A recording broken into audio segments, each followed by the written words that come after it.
Hello, I'm Eagle Eagle Gardens 1 on Instagram, and this is fucking talking shit with Eagle, episode 599. I've got a great episode for you tonight. Mr. Astro Charlie, you want to tell us how you're doing and, of course, where they can find you? Hey, good evening, everyone. Cheers. I'm Astro Charlie. You can find me on Instagram at _Astro Charlie _, just like my name in the corner. Thanks so much for having me, Eagle, and chat. Hello. I hope you all are blazed and ready to smoke one down. What are you smoking on, Eagle? Or what are you rolling up? You beat me. You beat me.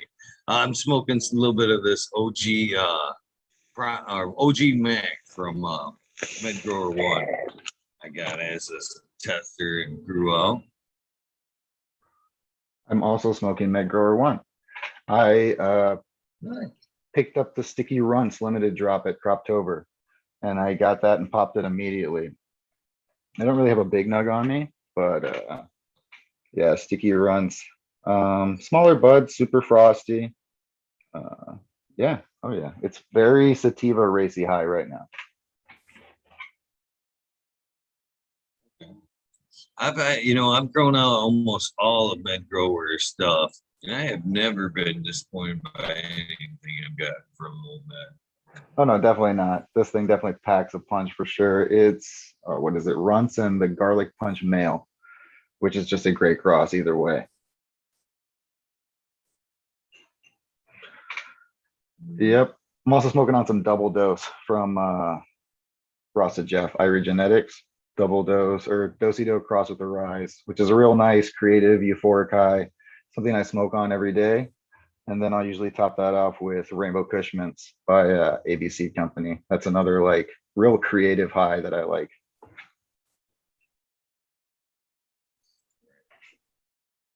So, yeah.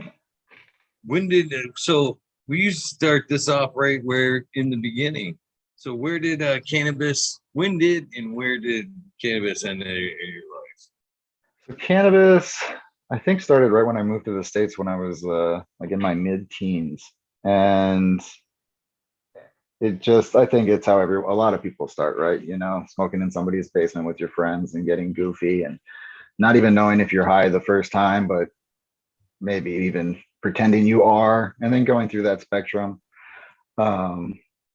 of getting stoned in everyone's basement. So that's how I did it. I wasn't in Michigan at the time, so it all was always in the illegal or traditional market.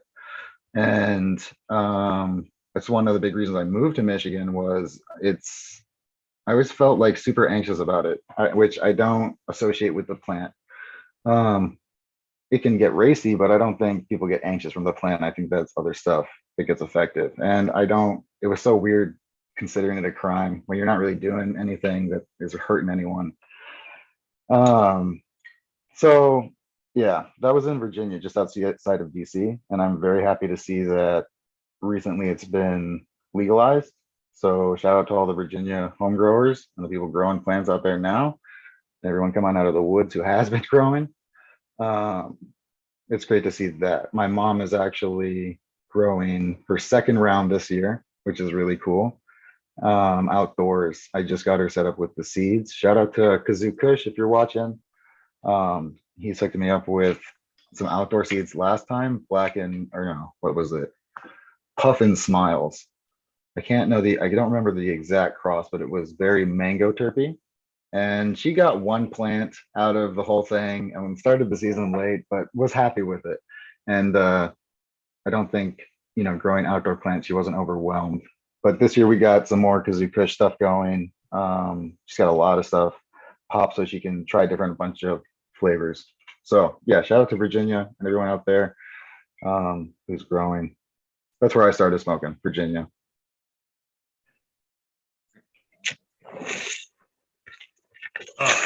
So we were talking, you mentioned yesterday in chat, I believe it was earlier, you're pretty traveled. So Virginia as a teen, were you born in the States or did you travel to the States? Yeah, so I was born in the States. My it's super complicated. Um, I am known as a third culture kid, which is something that usually people don't ever hear about. It's a I was raised in countries outside of my host country, or outside of my like born nationality country. So I was born in the United States, but I was raised in other countries. And my culture is based off of a multitude of different cultures that I grew up in. I moved to the States when I was like 15-ish. I was born here, but then I left like 2 months later, and we would come back every year. So I guess I'll screen share because I guess it's a road trip. Um, yeah, here we go. So yeah, my dad is from Michigan, and when he got done with college, he decided to join the Peace Corps. Um, so that's what he did, and he traveled overseas.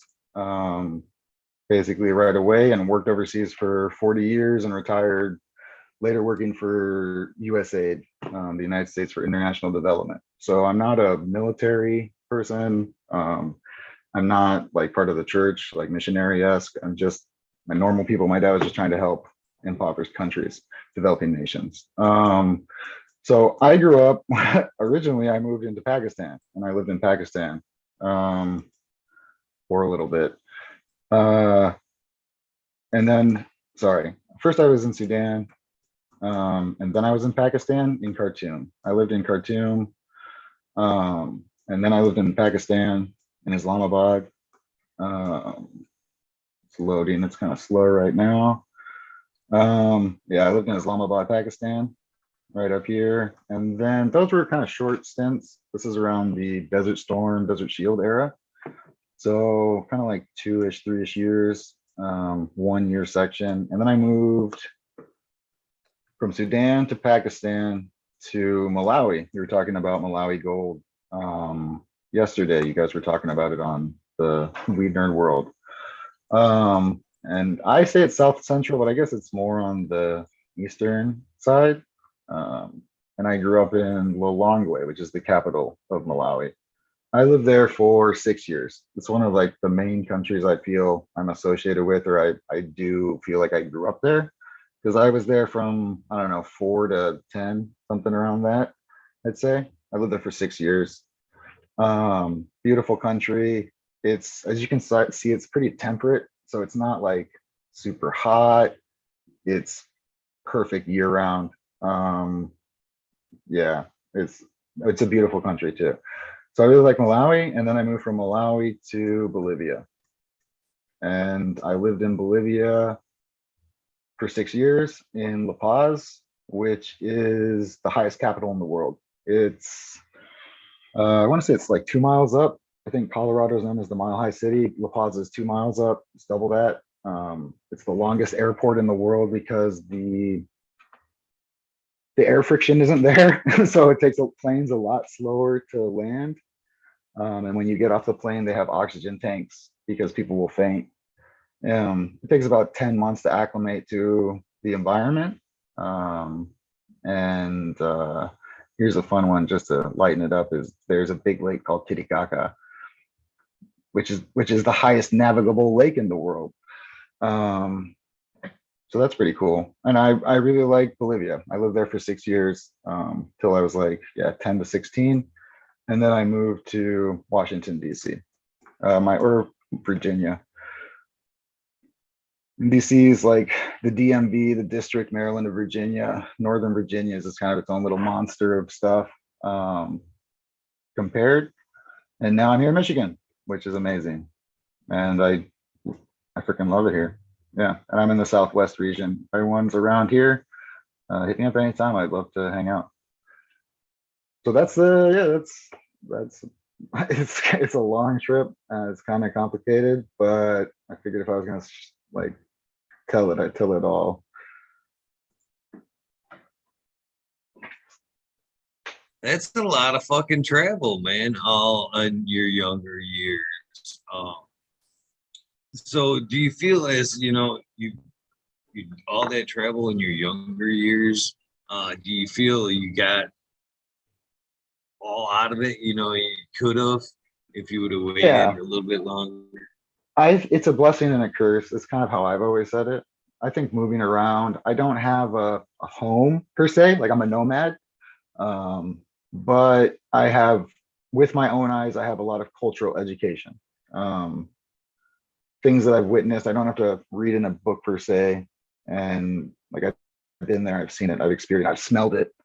Um, I've also been overseas later. When I moved here, my parents got divorced and then my dad went back overseas. So I've been back over to see him.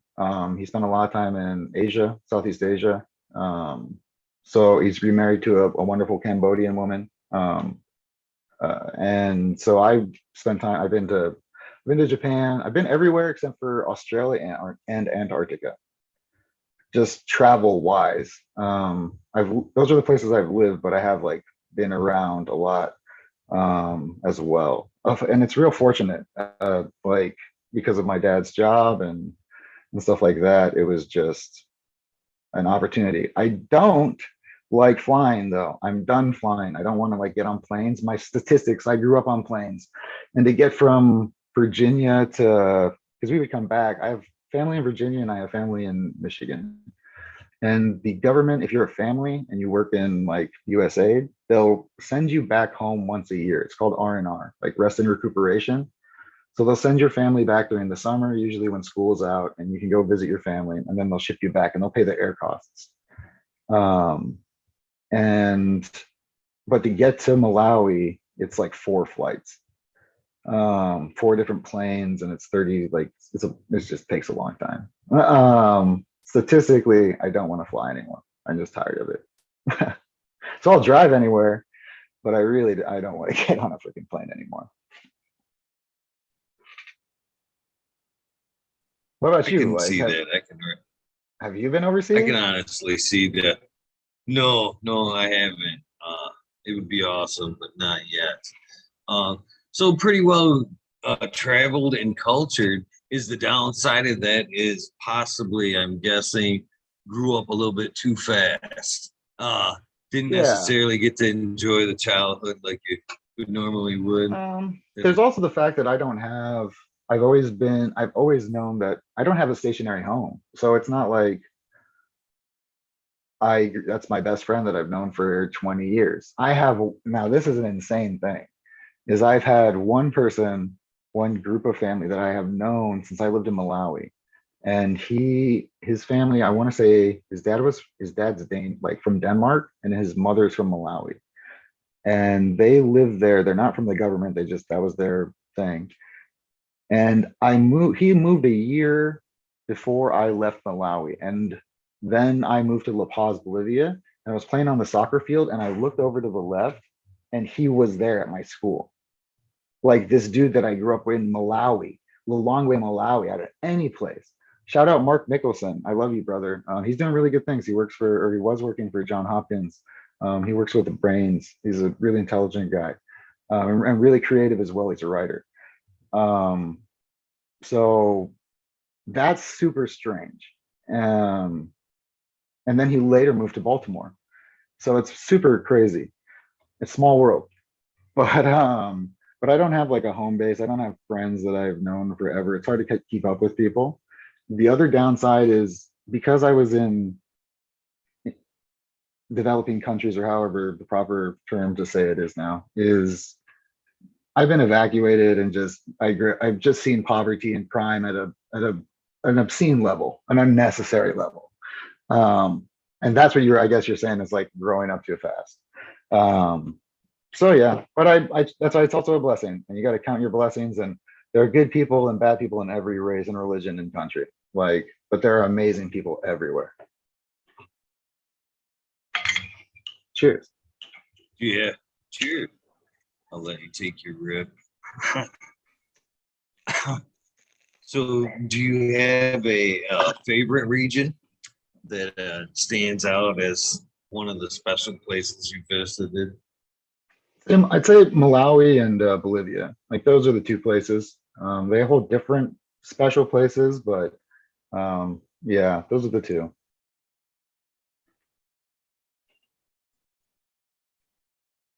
Oh yeah. All right, swing, I swing got her back a to the cannabis. yeah, Oh, yeah, go there you ahead, go. Amika. Oh no, I was we were kind of talking about tattoos earlier. A fun story. I went to Cambodia when I was 21 and I was at the Angkor Wat temples. Just it was the last day we were in Siem Reap, which is the city, visiting Angkor Wat. And I asked the tour guide, I was like, yeah, find me a place to get a tattoo. And he's like, oh, I don't know about that. So hours and hours later, he shows up and, hey, I found a place. You want to go? And I said, sure, why not? Right. So we end up in whatever back alley, concrete building, no windows. And I have a huge snake that I got sitting on the concrete floor by like a Buddhist monk with a homemade machine and sewing needles. It's not traditional, but it's like prison style. And that was like 6.5 hours. Super just, it's not the greatest tattoo. And it's huge and all big black work that's, busted out kind of. But um, it was a very cheap, large tattoo and a fun story to do, you know. You got what's like you Okay. got a crazy story like that? I know you usually have a regular tattoo artist that you go to, but do you have the back alley tattoo story? No, no. My first tattoo basically was a rundown biker. It was actually in a Harley Davidson dealership, but the guy was like off to the side of the building there, and his name was Art, work of art, and he was probably the most crude. I mean, he was probably the most stereotypical biker, I guess.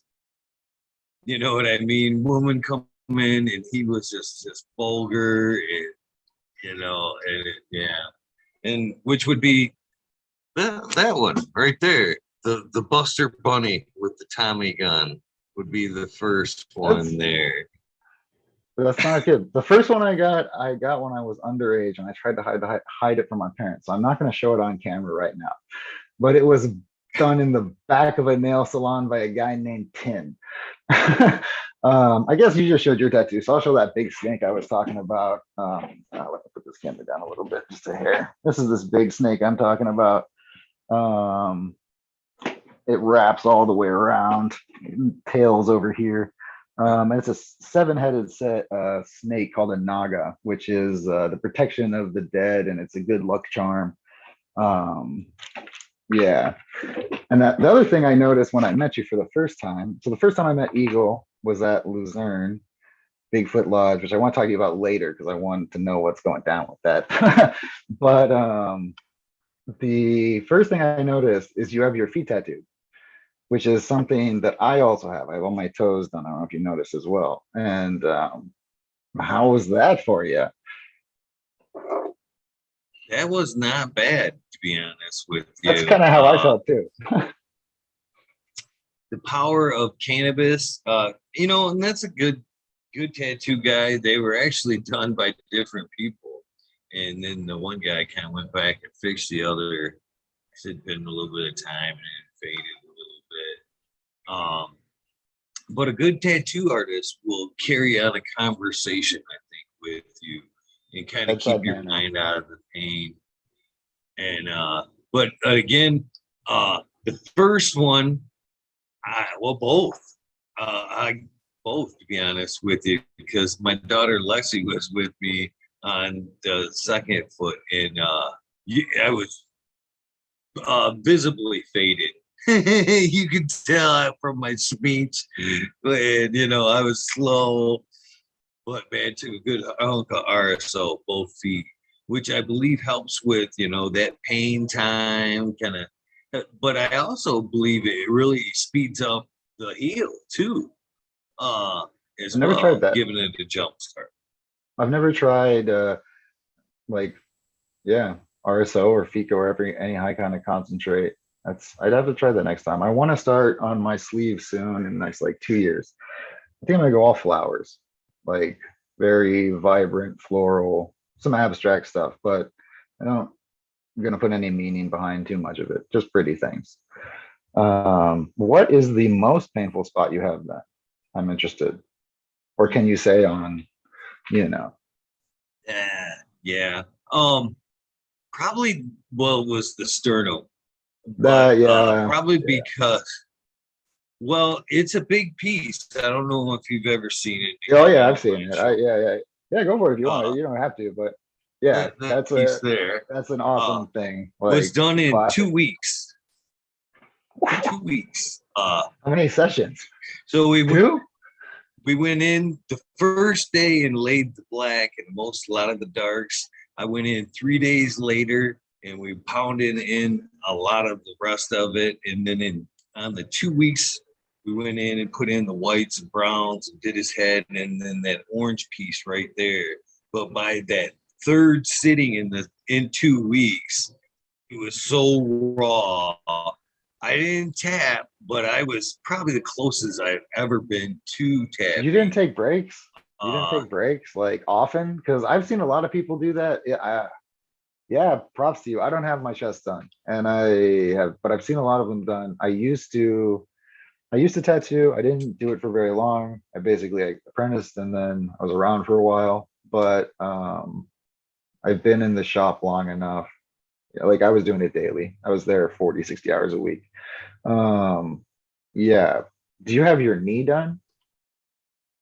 oh yeah, yeah. I'm done to I the like, hip from the yeah, toes. same. Yeah, basically. And I found that I have the back of my knee done, which was like the worst healing process. When people ask me what's the most painful, the back of the knee was the most worst healing process because it heals like plasma instead of like ink or blood because it's all moving and thick and stuff. Like it's a long heal and it's nasty. But the knee I hate. Like I have the outline done and I don't want to go back for color. It's this drawing like I've done. This is a hatchet I painted it on, but this is what my knee is. It's a jaguar skull with like Aztec design. Um, yeah, and I just don't, God, I don't know if it was my buddy who put it in, but he just hammered it in with a very heavy, he went over like 4 lines because it's in the knee, it's got to be in there. But that topped the foot and the toes. The knee sucks. The knee wasn't too bad. I find like there's always like a dime size area in every tattoo that kind of makes you. The inner thigh was a little tender. There was that dime spot there in the inner thigh that kind of made me squirm a little bit. This side of my ribs, which I have a red demon on, which this is my worst tattoo, and uh, this is too. You It's gotta been have done one. Yeah. twice. Oh, It's geez. it's been done twice, brother. Uh, Mm. he said I drove 2.5 hours. He was the tattoo guy I was working with, and then I moved up here, and then I set up this appointment. We get down there, and he was late. If I remember right, I had to go get him. And then it turned out to be his birthday, and he didn't want to do it. And so he just like, well, we'll just pound out the outline and we'll call it good. I'm like, dude. I drove all this time, you know what I mean? Which I Yeah. learned the lesson here, not to push your tattoo guy for this reason. Yeah. Yeah. It was the first one I kind of gave him artistic freedom on, just let him go. And I wasn't happy with the overall look of the tattoo. And he, even at the end of it, after what was it, 8 hours, we went in on this thing. We got done at 12:30 at night. Yeah. And Yeah. he it's all red shading. So he just pounded that side, You the have whole the side shovel with the shading. red. Just all Oh yeah. yeah, it was painful, very painful. Then the That's a lot of second red. It's time, just red fill. yeah, yeah. So the second Yeah. time I went in, and the first time he looked at it, he was like, "Yeah, that's I'll do you again." A couple weeks after that heals up, come back in. Came back in, and he went over there with another 6 hours on that thing.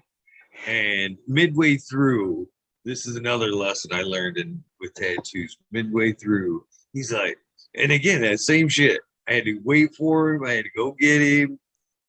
Halfway through, he's like, "Oh man, I'm fucking hungry, man. You want to go get some to eat?" And I'm thinking, Yeah.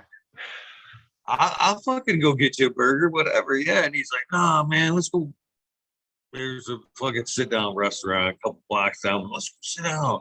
And it turned into fucking a sit down meal and a couple beers for him. And Yeah. it was like an Yeah. hour and a half before we Yeah. went back in on the ribs. And it was fucking painful as shit. Oh God. Yeah, man. I know how that goes. It sounds like a couple of my days or some guy that I used to work with. Um, yeah, people don't realize, especially in the tattoo shop, you'll see fainters. You've probably seen some people faint just being in there. I don't know if it's like a private studio or if it's just a public thing. Even people who get their ears pierced, they pass out. It happens, right? It's mostly just anxiety. But yeah, when you go to get tattooed, if you guys hear some advice, it's not going to be a walk-in. You don't walk into the tattoo shop and you get tattooed like that. It's going to be 45 minutes to an hour probably. They're going to talk to you, book you, have you fill out paperwork. They're going to shave you. They're going to apply a stencil. They're going to let the stencil dry. Then so yeah, smoking a cigarette. You know, I smoked cigarettes for 17 years. Like I basically started smoking cigarettes. I love smoke. I still like love smoke. I can do the tricks like the ghost and blowing O's, and I was enamored with smoke, especially as an artist, like just how it moves and everything. And I smoked up until I left.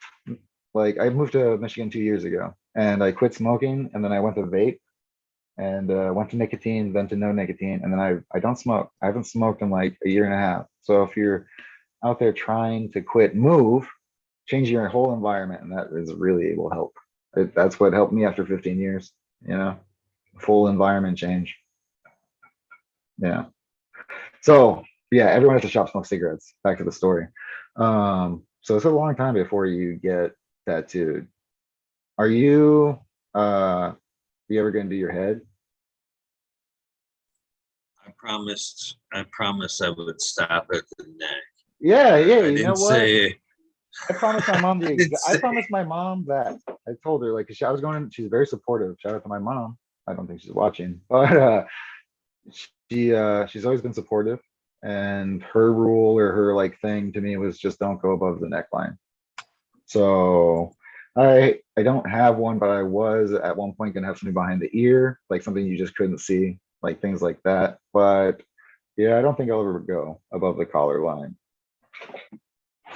You could have some you fucking know, sick shit though, dude. Like snake heads and like all kinds of. You got a good head for it, you know. man, I used to take a fucking this. I used to work with this. I don't know, obviously I don't see the back of my head, but I Yeah, guess now that I feel it, I guess I could see it, or we're in the placement in that flat spot right there. But this cat used to tell me all the fucking time, you need to fucking put an eye on that thing. Right in the back, it looked fucking cool. Big old fucking tattoo eye on the back of your head. that'd be some crazy shit. When I was like kind of getting out, one of the really hot things was getting either an angel or a demon behind your ear of it like whispering. Like, and I thought that was kind of fucking, every so often there's a trend that comes out and people come in like, hey, can I copy this? And you start hearing about it. Um, yeah. And there are guys, I guess, who trace and whatever, I guess. I'm an illustrator by trade, so I always like to do my own stuff. Said I was going to do some show and tell, so these are some of my like more traditional illustrations. And you can kind of see the tattoo idea. This, man, it sucks. It's like silver and gold. But yeah, little rose. I like flowers, so here's a chrysanthemum for you. Man, shoot, F this light.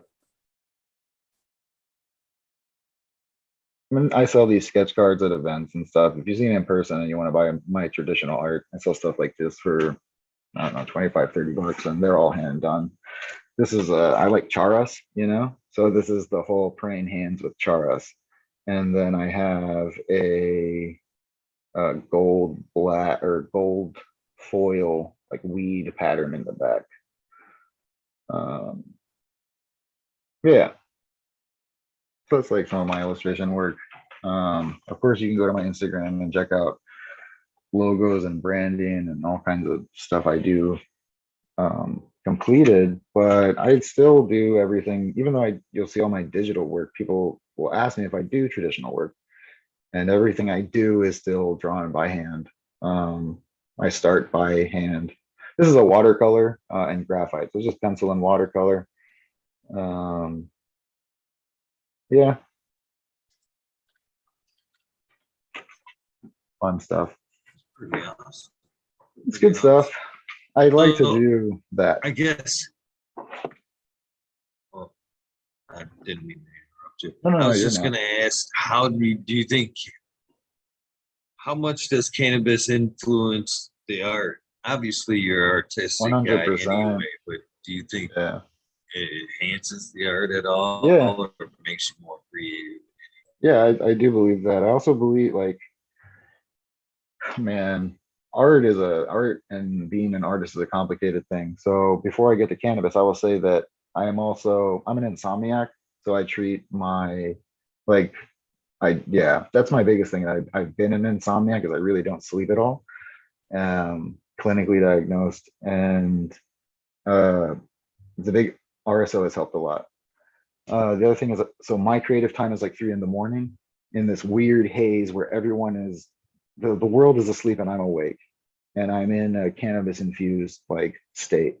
I'm not like crazy manic, but I listen to a lot of music and I get into that kind of thing. But I pick cannabis based off of creative euphoric things. So I'll smoke a bowl and start thinking about things, and that's when it comes to me. And I have so much imagery or different ideas popping all at once that I'll do quick concept thumbnails, quick sketches, like, or write things down just to get it out. Because I'm so forgetful. Like, it's good that I make all those notes too. So I'll do a full like diagnosis through the whole thought process, or even just some creative thing I have, like, oh damn, that's cool. I'll write it down because I'll forget it. Yeah, it definitely. The other thing is when people talk to me about like turnaround times, let's just say that's a very common question that everyone talks. If you want to get work from me or you want to work with me, is what's my turnaround times? And they suck sometimes. But part of that is taking a week away from the project and smoking on it, or thinking about it and diagnosing it and breaking it down, and then coming back with a fresh eye. Like, just the fact of me not looking at the design for a couple of days and then re-looking at it, I can analyze it with fresh eyes. I can find different details, assess better things. And I also have more times to think of a robust and well thought out plan. You know what I'm saying? It's hard to rush the creative process. Sometimes I can rush art, but to think about the concept, and even I've had people like ask me for the simplest designs, like it's just 2 letters, like what are there? Not emblems. I can't forget the word right now. It's not an ambigram, but just very simple logos, and they're confused why it costs what it costs, or the process, or how long it took to do it. This is a lot of thought that goes into just getting it down to that simple shape, even though it looks like, yeah, okay, it just looks like 2 letters. Okay, yeah, that's all it is. But I've gone through tons of iterations to get it to that process. But yeah, weed is the best. I know artists who don't work on it and they have to not, but no, it 100% lets me see a lot of different angles and subject matter from different perspectives. The sticky runts, I'm still smoking on this because it's new, but it's definitely got like dry mouth. Definitely is one of the effects. Because I smoke a lot of double dose, it doesn't give me dry mouth. It's not bad. So you're the second artist I've talked to that says they do somewhat of a like interview process. Uh, so what kind of is that like? I mean, what are you trying to find out from the people you're consigning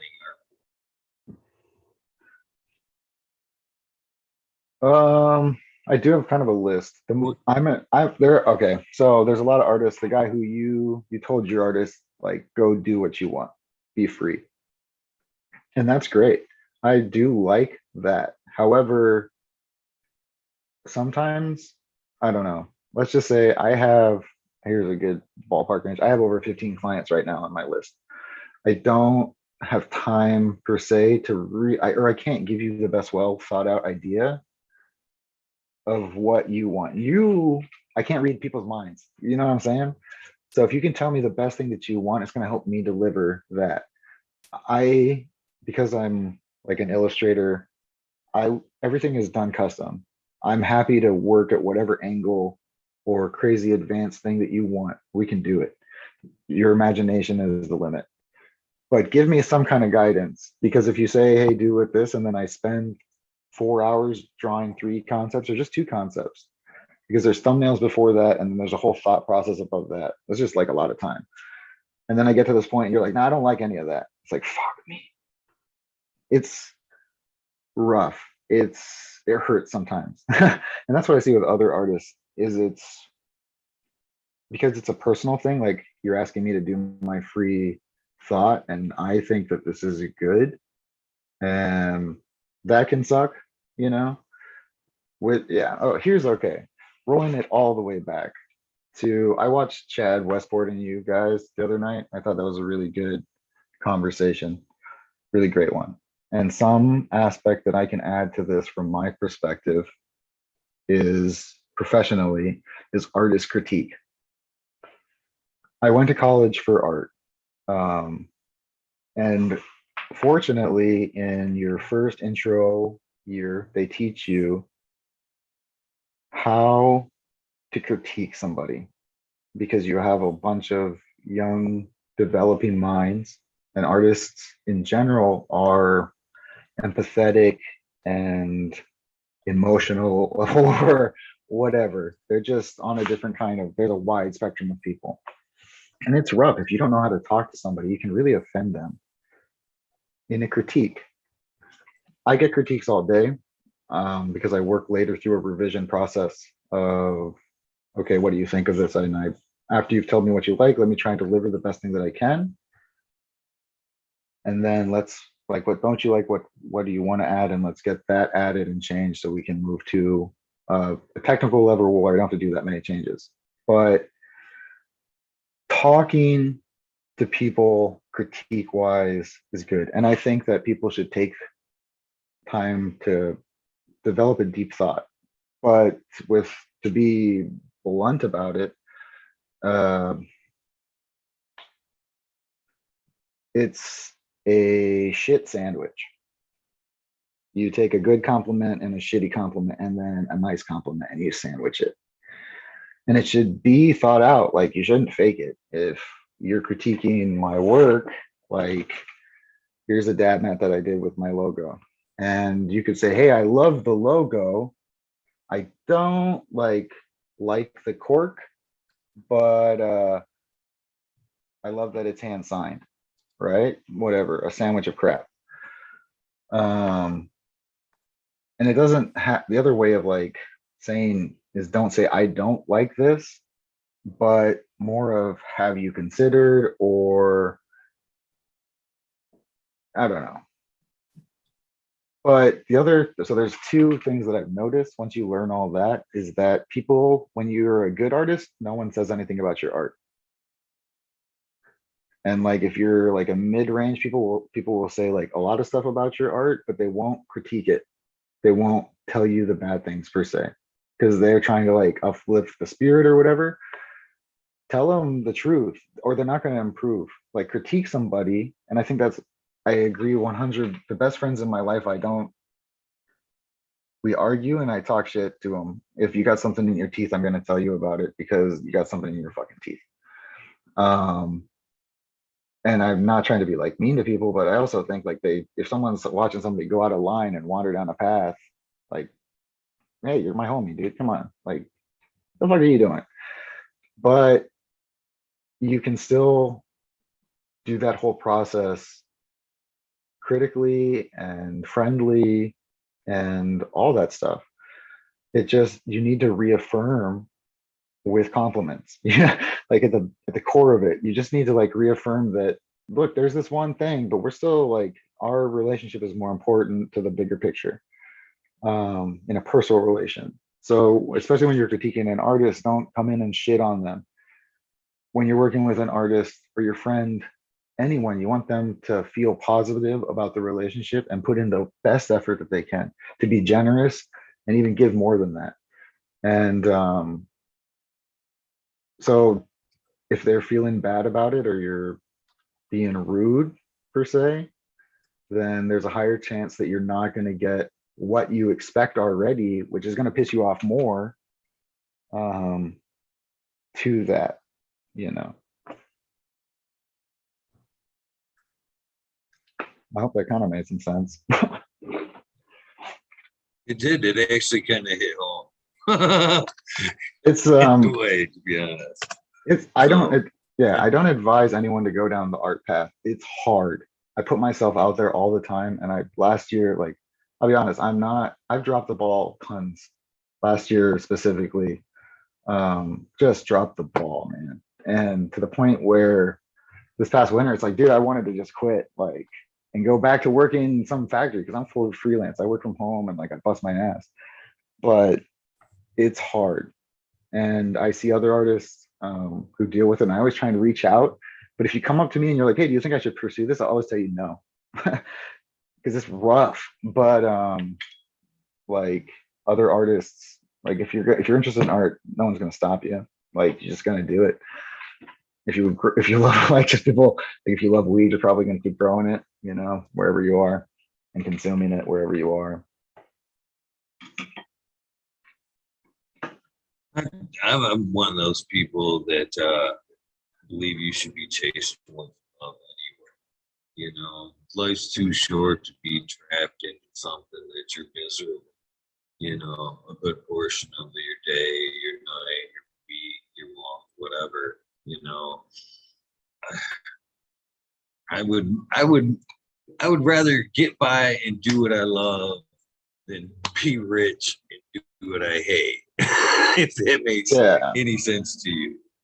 No, it does. People like, here's the other thing that's rough as an artist, and just to be blank is, I put in a lot of work, and people sometimes like either laugh at my prices or just kind of, I've had somebody scoff at me. But if I'm going to put 40 hours into something or 100 hours into something, how much do you like? I just want to ask somebody, like, how much do you get paid per hour? Right. The other thing is that because the way I do it and what I'm specialized in, I have 15 years experience. I'm one and done. Like, you're never going to have to change your logo again or anything like that, you know? So appreciate that you don't go into a restaurant and ask somebody for free food. Don't go to an artist and ask them for a free piece of art. Like, I only have, time is dwindling. I don't have enough hours in the day. We just lost some with the damn time change. But yeah. The other thing is, because I work from home and all this shit, it's like I have people who hit me up all the time, like Friday, Saturday night, and they want it done by Monday. But they don't think that I have like 15 other clients or 20 other clients that want the same thing. So just understand like that it takes a while, and we put a lot of effort into it. Not just, like I said, it also takes the time as I'm thinking about your concept over the weeks or over the month that we work together. I'm smoking down.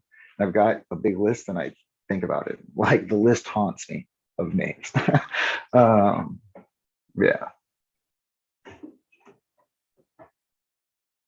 Damn. I guess now that I've had the question now for a minute, but listening to you speak, I can actually see it to be more frustrating now than when the question came up.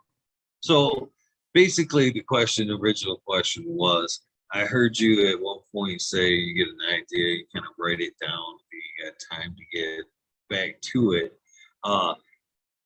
Is the idea always as passionate when you get back to it? You know what I mean? Just because you wrote it down, when you kind of look at it again, do you kind of see the same vision, or can it, you know what I mean? Is writing it down a good thing, or you know what I mean? Is there time loss in Yeah, the vision?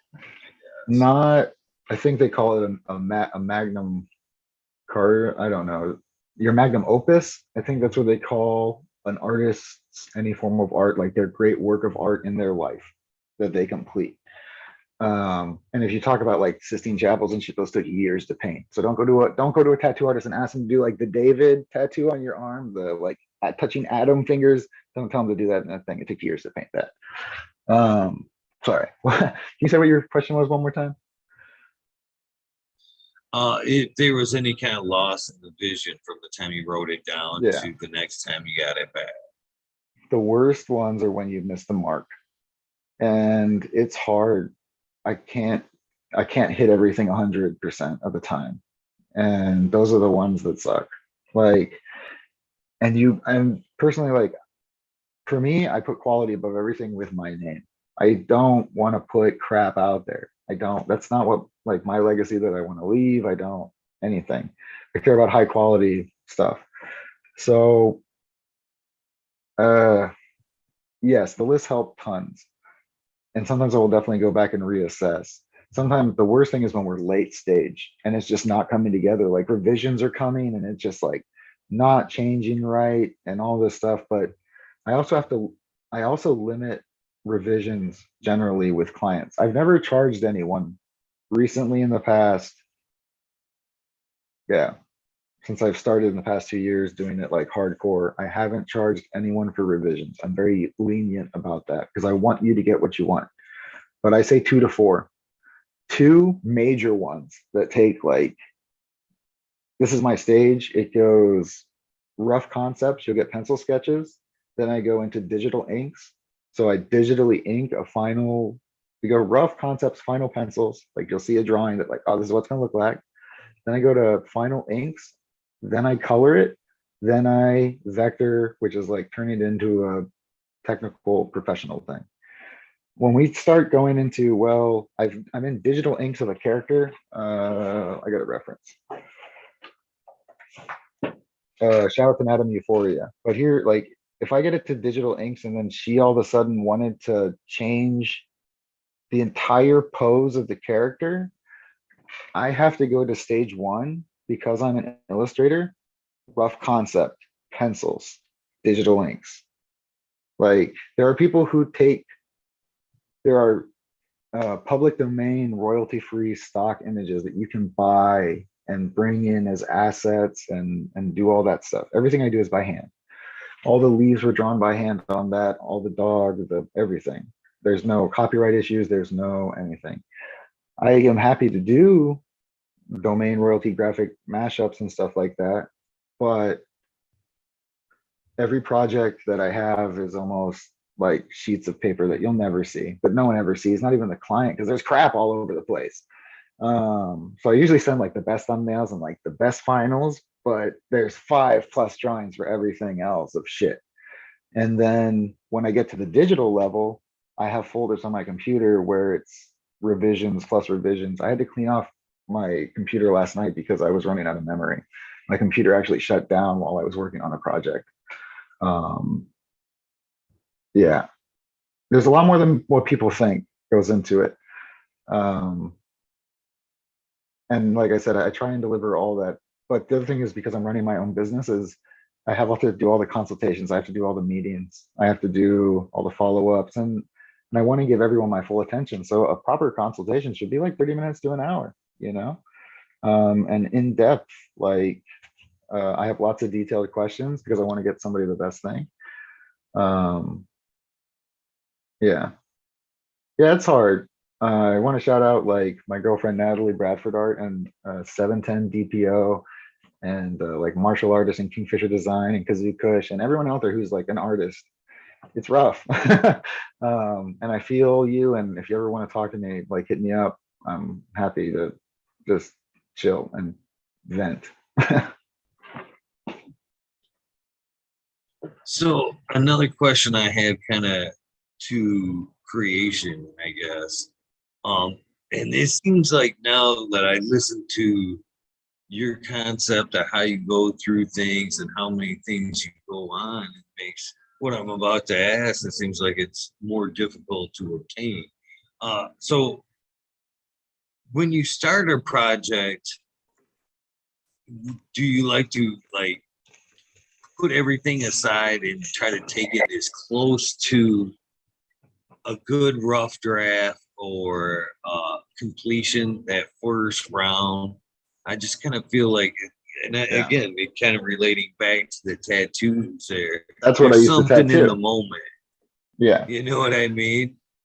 Working in tattoos hardened me up, which is like what I needed to learn, because one, tattooing as a tattoo artist, it's not about one of the biggest things, it's not about your art ability, it's about your anxiety level. Doing something permanent on somebody's skin, like especially I'm not that tall, but I'm like probably 5'10" or something. But some dude, some huge biker who like if I screw up, he's gonna beat my ass.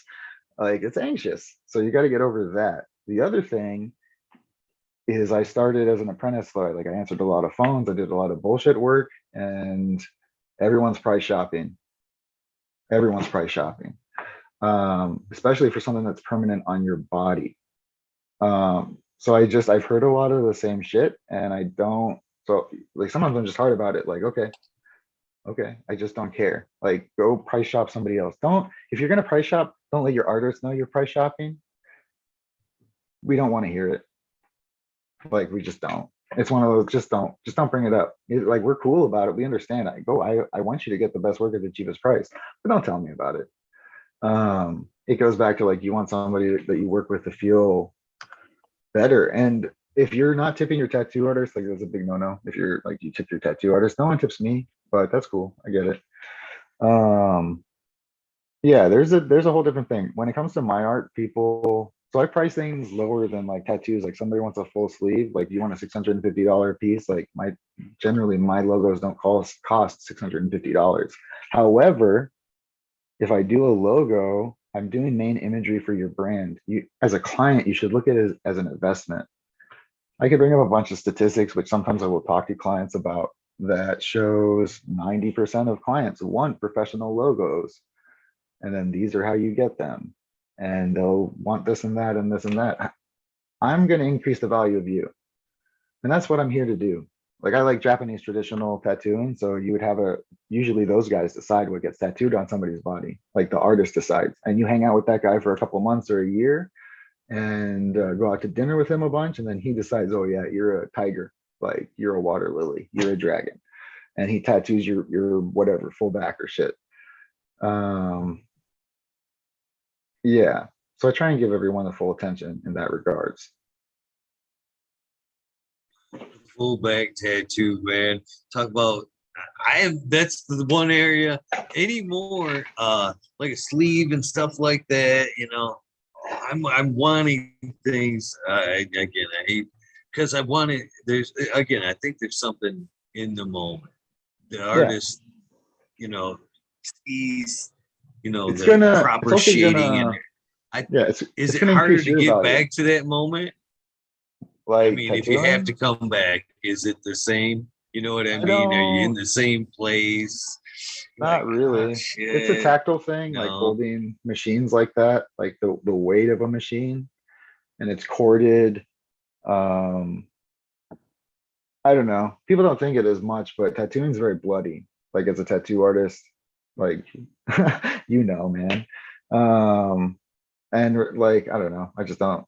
I'm no. I do think about it though. There's the traditions.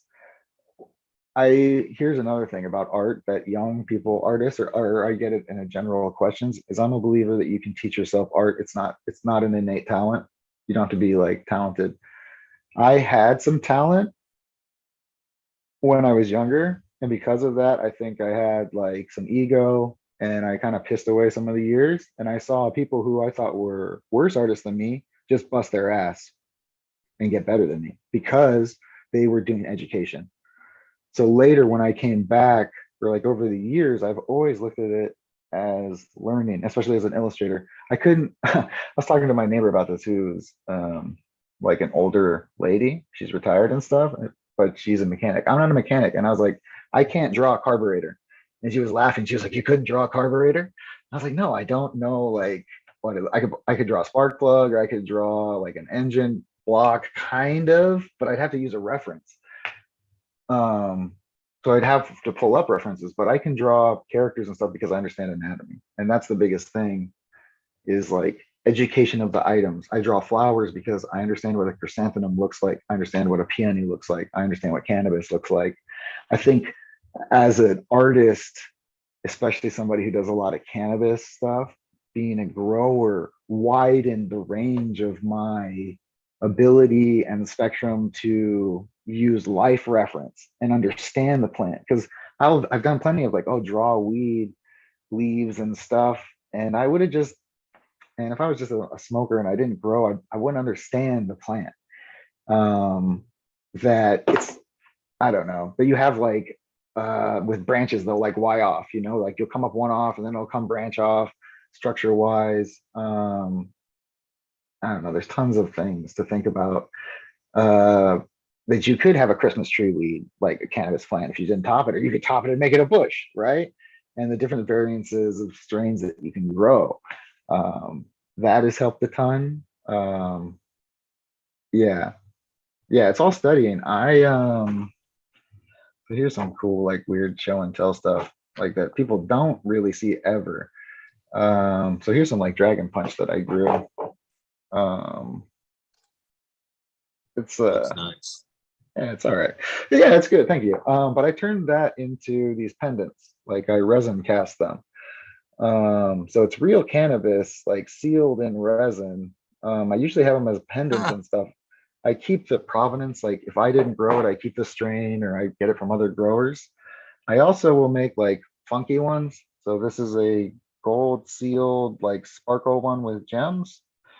Um, some of my favorite ones, and this is dipped in like gold leaf, but it's got a honey drip, like sauce on the rocks on it. And it's all real weed. The hardest things to do are these leaves. Because they're so, you got to do them when they're dry and fragile. Yeah, they got like a hollow, it's really hard, man, because of this light, but they have a holographic like reflection on them. And then I also make the most out of the plants, but I make stands. Like I use my stalks, I save them and I dry them, and then I cut them and whatever, I make stands for the necklaces and shit. So you can have the stalk of dragon punch with a dragon punch pendant and stuff. This is rosin, like a fake rosin pendant I made, like hash rosin. And yeah, I sell these at events if you see me in person. I'm trying to set up an Etsy, but some of the other stuff I'm doing is they'll be wire wrapped like now, jars. So I'm trying to upgrade the quality and shit. Yeah, shout out to Madame Euphoria again. She's also supplied me with a bunch of cords to hook up all the goodness on. Yeah, I got my hand in a lot of pots. So, okay, going back to this, like I just mentioned that real snippet, don't be frustrated at an artist if they post other work on their Instagram or if they work on other things. One, I have other clients, but I need personal creative expression. When I work nonstop with people or clients, which happens, like the trenches, my busy season is coming up right now. I'm very like in demand. So if I don't respond to messages or shit really fast, like, but I do need some time to do my own thing. Because it bottles up, and that's where you can get like pent up, and you need to express yourself in a lot of different ways. And I'll like put a paper on the wall and just smoke weed and draw like real big things, like just to get my whole body in a motion of creative expression. Yeah, and that's not like a later technique is like, or an advanced one is life drawing models, do it standing up and teach your body to draw. If you draw small, start drawing big. Step out of your comfort zone, don't copy, and learn from life, and grow a lot of weed. If you're not growing weed, start growing weed. I definitely agree with everybody growing weed part. That's for sure. The latter is all the as well. So when it comes to tattooing, when we were talking about get tattooed, I couldn't help but want to ask this as well.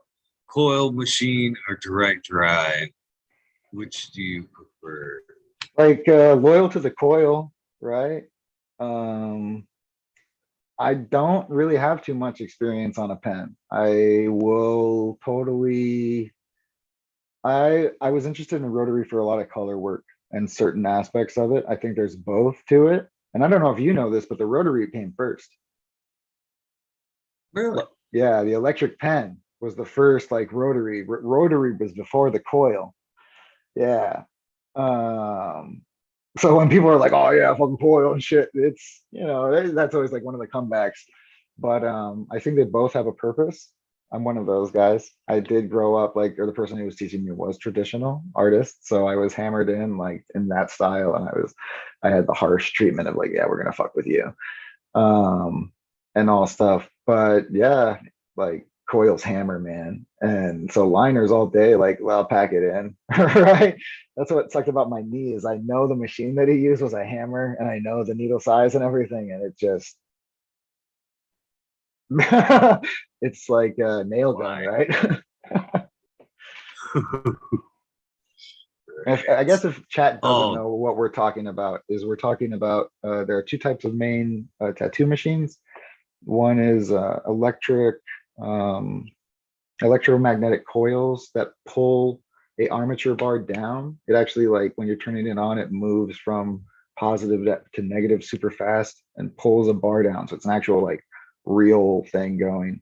And then yeah, a rotary machine is a drive because a motor that spins and pushes the needle down. Um, so yeah, that's what we were referring to. from a lot of the artists I've talked to, I think the area they prefer one to the other. Sometimes that sunnier, tougher skin, that rotary, you pull out, choose that to get through some of that tougher skin. But there's something to be said about that, the old coil machines. I prefer, when I really need ink therapy, to be Yeah, honest with you, I ask for the coil machine because there's something about that, and then you yeah. don't hear that in a lot of shops anymore You don't have to because of talk the to your new artist. rotary. Yeah, it's been pushed Yeah, pretty hard onto it, and it's like the new age thing. But yeah, I when you get into the level like a professional tattooing, most artists will have a lot of different machines. Like, and then you also want to have backup machines for the day that something doesn't go right or your machine breaks and you're in the middle of something. You want to have a backup too. Those machines are expensive, like the good ones. So I've known people they go through phases. People who will like buy a new machine and then that's their new thing for a bunch of months, and then they'll get another new machine. And also, just like you said, where it's just depends on what's going on. That the right the right tool for the right job in art. That's very true, especially in like I coming out of college, I did woodworking. I used to program saws and build grand staircases. And in woodworking or manufacturing, it's the right tool for the right job. Measure twice, cut once, all that good stuff. But the same thing in art. Sometimes you have to have the right tool. And in tattooing specifically, they don't talk about it. And I'm not going to mention any like real things because that's not really my place. But there's a lot of things that a client or people who get tattooed don't realize that the artist is thinking about through the entire process and doing. And one of the biggest things, which is the secondary, is like the sanitation and the safety of them. That's the number one priority in most tattoo artists. Um, and then the artist like secondary stuff. So yeah, well, a good artist, and I again learned that the hard way with the old demon. By the yeah, way, the demon concept was, everybody's got that demon. keep it Oh yeah. close. You know what I mean? Was kind of the thought there.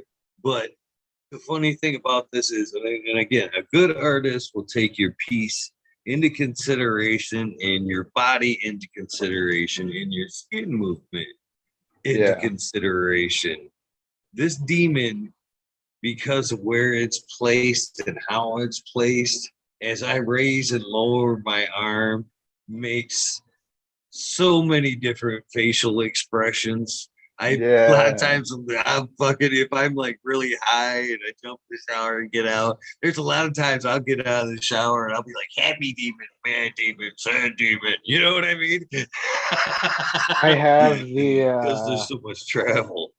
I have a screaming hand. I don't know if you know, like you skateboard, like when you were younger, you still skateboard?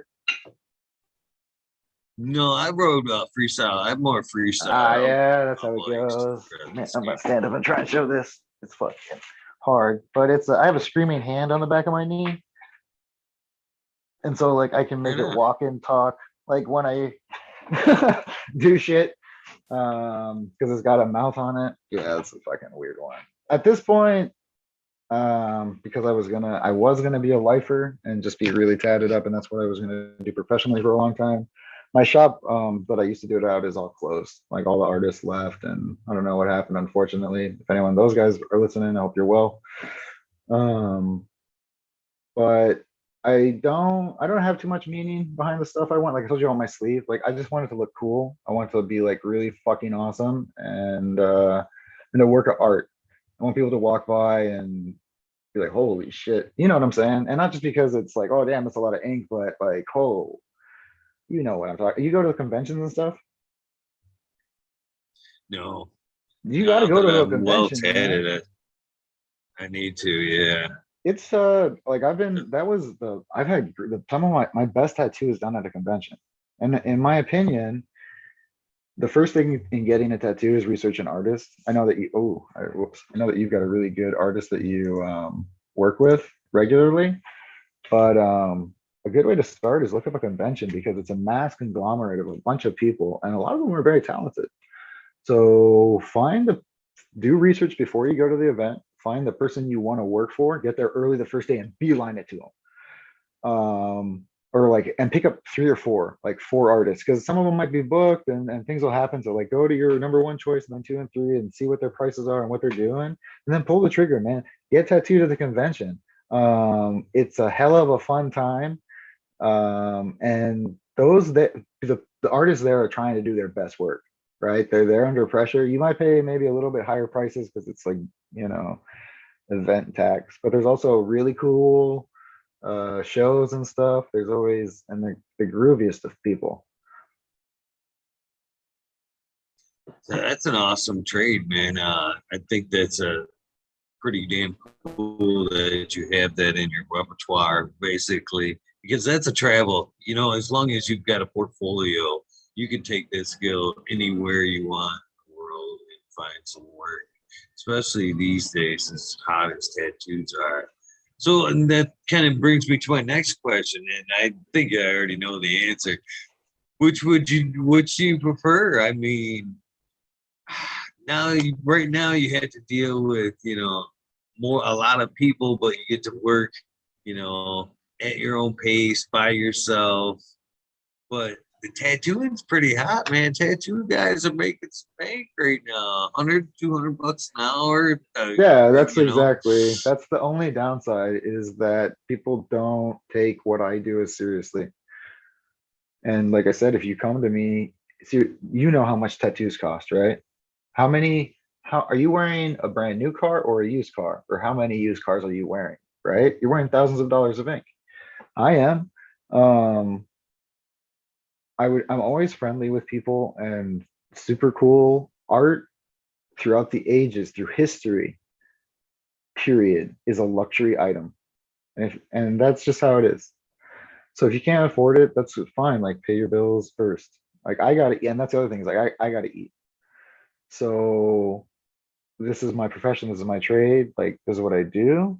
But I do the exact same thing, is it's for life, kind of, right? If I do your logo and you use it for 10 years, how much money has your business generated over that 10 years? How much of that is associated with my creative, like my work, like people getting used to the, if I do a good job, it should be pretty good, right? Like Nike, it just becomes iconic. And that's something I talk to some people about is sometimes simple is better. Like tone it down and hit that little mark and just make it, don't even write a word, just make it associated with a symbol. And you just got to brand it. It's on them to brand it. But out of that revenue that they make over 10 years, how much is like contributed off of that? And they don't want to pay me the cost of like one tattoo. If they generate $100,000, like they don't want to pay me $500 for a logo. In the freelance market privately, like somebody through me, you're looking at, if you're a private person, like a private grower, you're looking at $200 to $2,000. That's like an average. I've known people who pay $2,000. I know people, my rates are pretty low. My minimum starts at 250. Like that's what I usually do, a pretty bottom. I'm not trying to crush anyone. But if big businesses come, then the price ups significantly because of that. Like I said, the amount of thing that's generated off of my image, like working for Walmart, right? Or Nike, it's associated, that icon, and there's multiple ways you can do it. You can do royalties, but generally it's just like you pay for one item and you buy the rights to the piece of art and then you do what you want with it. Yeah. But the other thing people don't understand is like if you don't sign a contract with somebody, the artist owns that art, period. Like intellectual property rights. As soon as somebody creates something for musicians or anyone who's making a painting, like you own that. It's yours. And you own the rights to it, period. You don't have to go get it copyrighted. You don't have to get it trademarked. You own it, period. You own the rights to it. So if I didn't sign a contract with a big company and they printed all my stuff later, and then I could sue them later for being like, oh, you're using my image without my rights. So it's a whole weird thing. And when you get into corporate logos, there's a huge spectrum of like, oh yeah, I knew a buddy who wrote it on a napkin at the bar and we made it for like $200 to, I think, forget what company. It's a huge company and it was a $2 million change to their logo. And it's literally like a font altercation and a different shade of blue.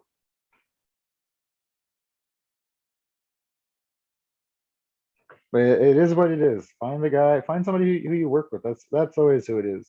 I mean, people all the time who I'd love to work with, but they already got a guy, or a gal.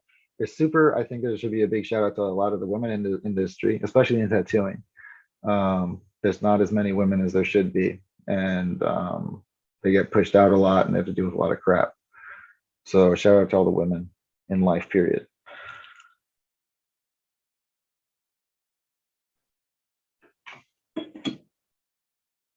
So, are there some in particular strains that you like to smoke on when you're in the creative or wanting to be in the creative mindset?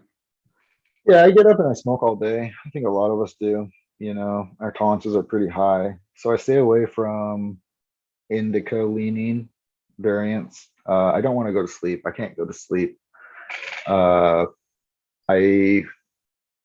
Right now it's Rainbow Kushmints by ABC Company is a really good one. It's a great flavor. It's a great thing to grow in my garden as a plant, period. So it's like long-term keeper, favorite daily smoker.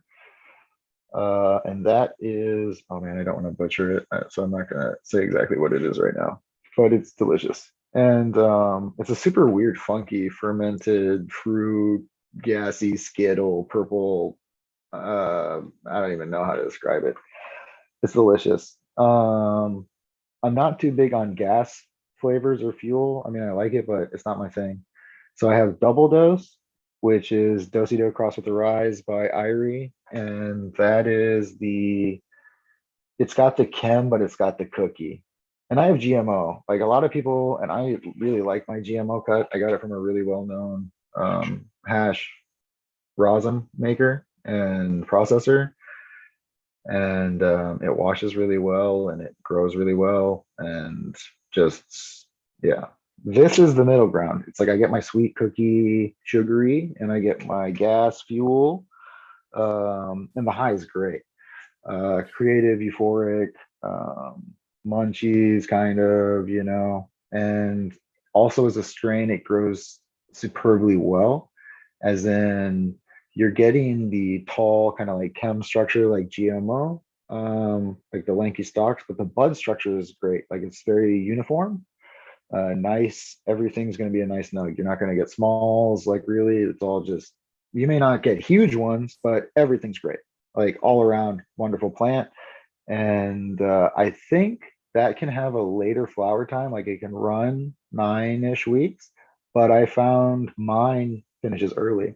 When I pheno hunted it, like it was just the keeper out of the lot. Like it was banging on all cylinders and it finished early. And I was like, fun. Easy one for that. And most everything I pop and I hunt myself. The most recent thing that I've hunted over this winter was Starstruck also from Ivory, which is really nice. And everyone who smokes that says the same thing, that it's like getting high in high school. I've had 3 or 4 people say that experience is that giggly, bubbly high. And shout out to Rasta Jeff. He usually is like pretty on point with his labeling or like dissection of the plant and how it's the effects and the aroma. He's pretty good about that. The Dragon Punch is also by him, and that has a chocolate coffee, robust coffee undertone to it. And it's definitely there, but I wouldn't have been able to know what it was unless it said, like if I weed nerded it out and went and looked at the description of everything and did research on it by him. And then the last thing that I'm really smoking on is Machiavelli, and that's Mac 1 and Lava Cake. And it's from a breeder who's kind of from around the Southwest. He's not in seed banks and he's not anything like that. So this is kind of, and these are older seeds, and I don't think that he'll be doing anything more, period. So I kind of feel like I got a hidden gem. And the effects are really good. I don't know if it's the greatest plant to grow. It's a short, bushier plant. The flowers don't get super like massive. It's kind of like longer, skinnier buds.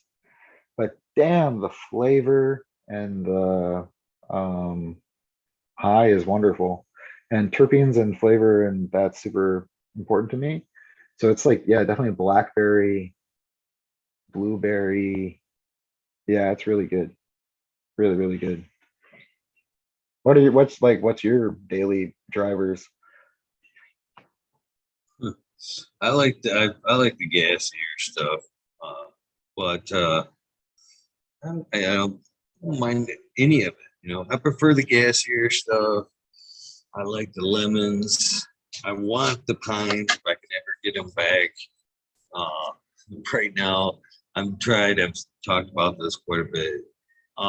Tried growing out several pine strains, and it turned out to be my environment was actually suppressing that in particular variable.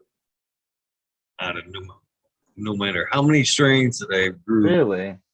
that were, yep, That's interesting. yeah, That it just isolates. it was. So I don't know. It reminds me kind of steam distillation, which interests me. And I'm not an extractor or like anything like that. But I've always liked the whole thinking of steam distillation as you just heat it up and it just kind of like processes it out at different levels, and you just flip a valve and kind of catch it at that different container. So yeah, it totally makes sense that some just valve was open on all the right cylinders to not allow that to happen, or like to drain out or something. I don't know. Because I was about to say, I have a really nice cut of 24 karat gold. That's just like lemon and pine, man, and it's a great plant to grow. So if you're interested, I definitely give a cut to you. Yeah, okay. Do you know what's up with the Bigfoot Lodge camping thing? I've been trying to figure out. Like, I want to go do that again, but I haven't seen the event pop up, and I can't find the event planner. But that was just a great weekend, and It's usually in June, and they usually start advertising it, April, May. But I'm sure they're definitely going to have it. we've actually, me, Stoney, a few others have talked about just renting campground and kind of doing just kind of like a private event up there. Oh Just yeah, hang I'd out throw down. small. I want to, like, I'm saving time. I'm around that time of the year, like on my calendar. I'm waiting for it. I'm even trying to like plan my grow out around it so that I can get. I grow in cocoa, so it's not automated, so I'm in hand watering hell every day. Um, so I got to make sure other somebody can look after the garden for a couple of nights or whatever. I feel you there. Yeah. That's one thing I do like about being back into the soil is that time there, a little bit more. They handle a little bit more time, a little stress, a little more time in between waterings there. I'm definitely enjoying soil. That's for sure. I need to make the move sometime soon. Just because I want to try it. I went straight into cocoa when I learned, and I haven't moved into a different medium.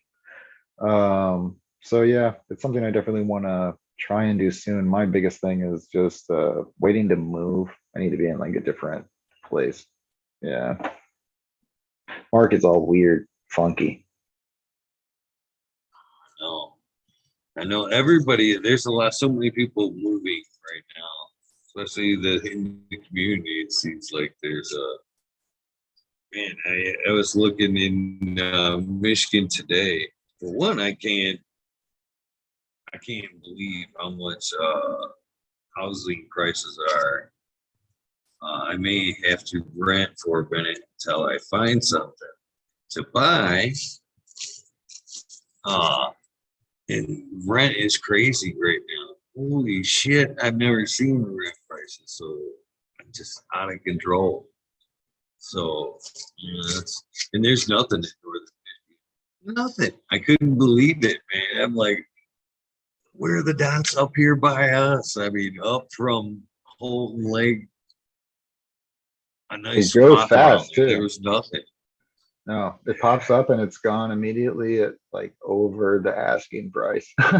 um, yeah, so I don't know. I'm staying here for a while. I'm all good. I have fun. Still learning. Right now, for this year, I'm trying to work on like minimizing and maximizing my garden. Um, I'm also hunting some new stuff. I always say I'm gonna stop popping seeds and getting genetics, and then stupid shit. Actually, shout out to everyone who gives me the genetics. I love you. Send some more. I'm growing Fruity Pebbles OG, which I got through DP hooked me up with some seeds, but I think those seeds originated from 40 acres. So shout out to 40 acres in DP. And this is supposed to be like legitimate Fruity Pebbles OG. And the plants are amazing. The best like seed started plants I may have had, though I will say that I also am doing blackened mango times sassafras that I got from Kazoo Kush, and those are cruising as well. Like, so I'm hunting those. I also got a new cut of Oreos that I'm checking out from. Yeah, that's too much. You probably have a lot on your plate as well, and even more coming. So what were some of the first strains you started out with? All right, let's kind of like back up here. Like growing or smoking? Smoking, I have no clue because I was in the traditional market. So people just give you stuff. I don't know what I had. I've been smoking, and the other thing is you start growing and you learn who's been ripping your ass off. You're like, I thought you were my homie, bro. You've been giving me the larf, like the bottom of the bag. Who are you? Um, it's a whole different kind of like craziness, and I don't know. As a grower now, I totally understand it. As a What starting out, initially led you to grow? Yeah, what it's initially led life, you man. to? I've been smoking weed forever, and it's like just my passion. Like cannabis and art, that's me. Um, and when I moved to Michigan, I have been overwhelmed with the positivity and the legal market. It just is extremely freeing, and that's why I'm on camera. I don't know my face is I've spent so much time of my life hiding behind curtains and blinds. And I didn't grow then. I was definitely too feared. I'm somebody who deals with anxiety and stress a lot. So um, now that I moved to Michigan, I don't have anxiety and stress, which I used to take like meds for, right? Or I have over my life, like tried to deal with that. All I need to do is smoke weed and grow weed because that's like a de-stressor is being in the garden and that aspect. But also I don't need to be worried about it.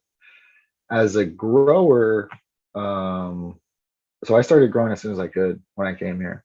I couldn't jump right in, you know, but as soon as I could, I started meeting people who grew and learning from them. And that's why I'm in cocoa. I didn't know about cocoa. I was like, coconut husks? You grow in husks and you have to water it, nutrients.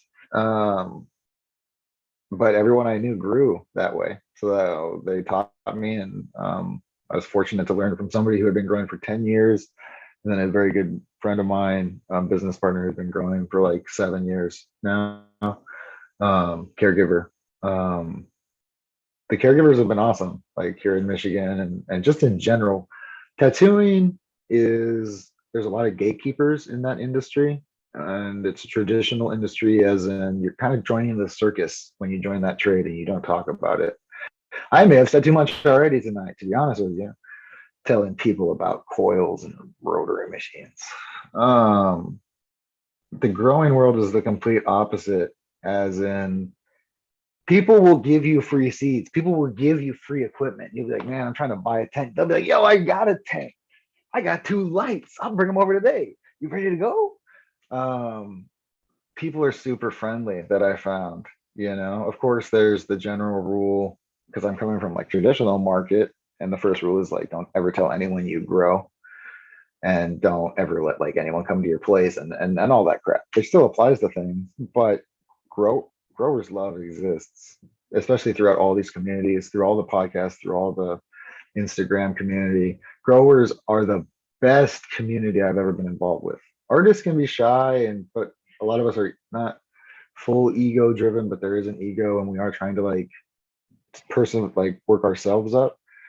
Growers are help most everyone out. One of my favorite things to do is give away weed, like just give free weed to people. Yeah, I do it all the time. I know it's good weed. I know it's fresh, and like I have excess because I just pretty much like smoke myself. You know, I donate to some people, the patients and such, but I'd rather you be okay, because that was my biggest thing, is also growing my own supply. For the amount that I smoke, it's really, why would I buy it at that point? You know what I'm saying? To scale, it's way cheaper to grow. And I didn't think I would like growing as much, but yeah, I run, I don't know if perpetual is the proper term, but I have everything going at all times. I have clones, I have seeds, I have veg, I have flower, and usually I have multiple stage flower. So I kind of rotate through maybe a 3-week, 4-week cycle of plants. So I have multiple flowering plants doing multiple things. I'm always harvesting, I'm always cloning, I'm always planting seeds, and I do it because I love it. Like that, and I want to keep all my cultivars and all the stuff I've hunted around, you know. Everything that I have grown, I know we've mentioned Stony, and shout out to Stony. I think he's grown a lot of plants, but he hasn't cloned them all, you know. Because I've mentioned, the first time I met him, I was like, oh, let me get a cut. He's like, oh, I just grew one plant. I was like, damn it. What was it? Alien Runts, Tahoe OG. I forget what it was, but that was so good. Stony grows really, really good weed. Everything that I've grown, I back up, I clone, I grow it for about like 2 or 3 times. Sometimes I'll cut it. Like recently, I chose to get rid of one plant early out of my garden, but I'll also cycle the stuff. So I'll hold a couple strains back and then be flowering some. And then as one drops, I'll pop in another. Yeah. Yeah. I always got stuff. Um, yeah, you do too. I mean, look at all the damn tents.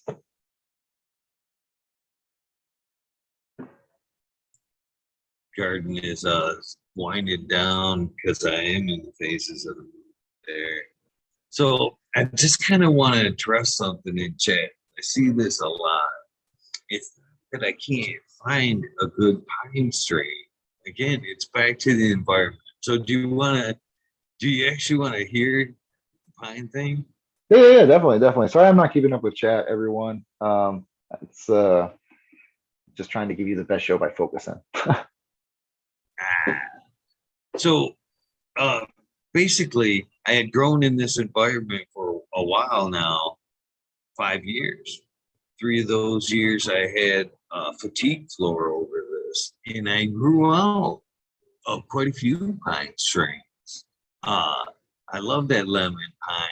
It's a nice combo right there, the one like you were talking about earlier.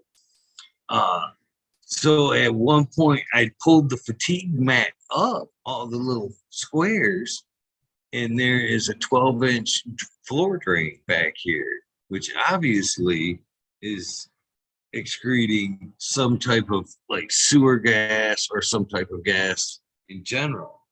And ever since, and again, I never put two and two together until I talked to Mr. Toad in one of these episodes and talked about this. Never realized that that gas would suppress or, have any effects on what I was growing. But it made perfect sense from the time span that I pulled up that floor and the time I started regrowing the pines, directly correlated. So it's crazy how that works. It's not Is it that I fixed can't now? find the pine strains. Pardon me? Is it fixed now? Like, did you notice a change once it was cleaned out? Yeah. Well, it's covered again now. And I've Oh, already noticed in a pine strain it kind of coming back. that's awesome. That's So, crazy. yeah, Who knows? I would have never thought. Never would have Yeah, even thought. my grow is like pretty isolated to one room, but it's pretty locked down. Um, yeah, it works out pretty efficiently somehow, and I think it's because the AC like clean runs past everything.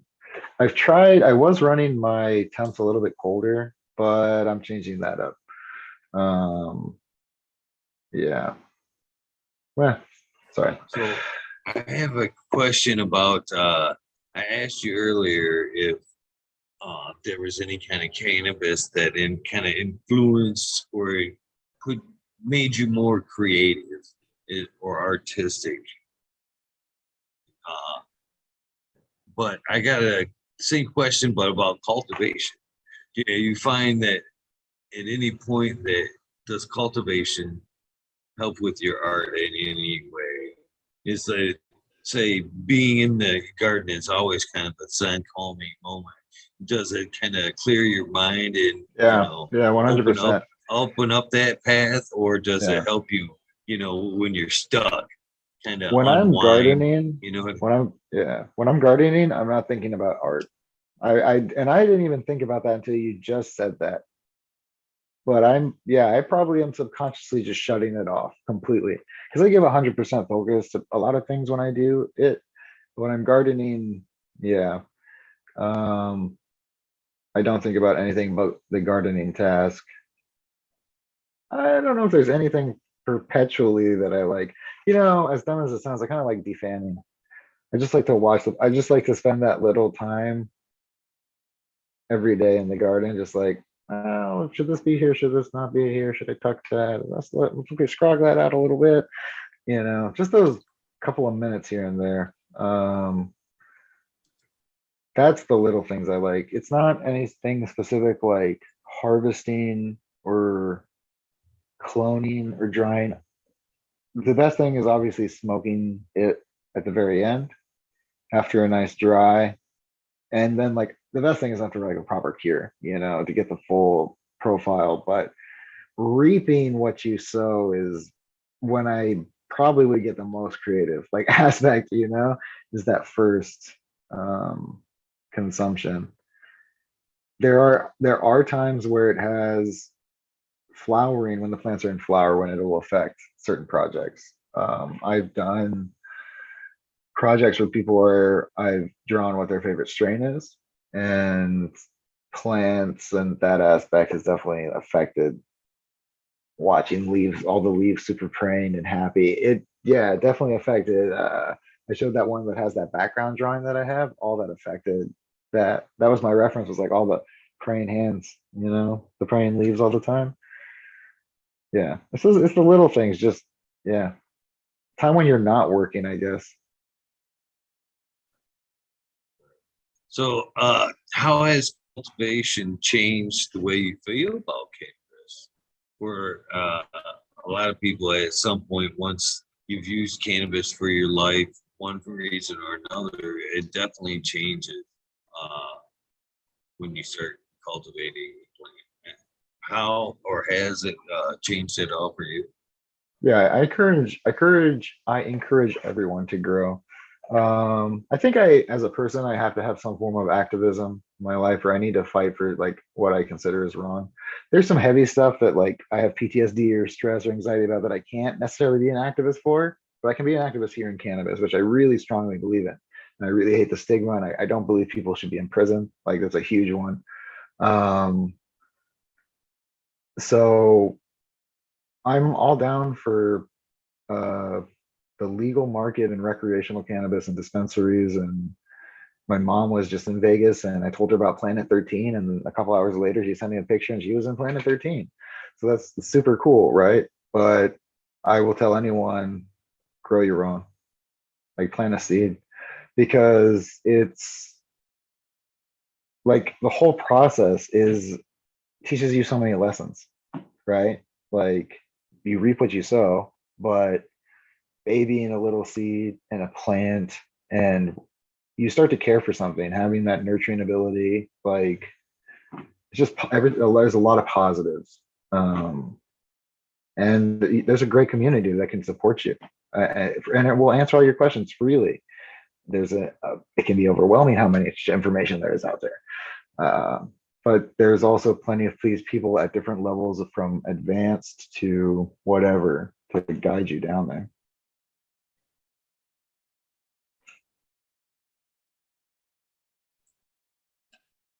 So, as you stated earlier, you're kind of a little bit of a newer grower.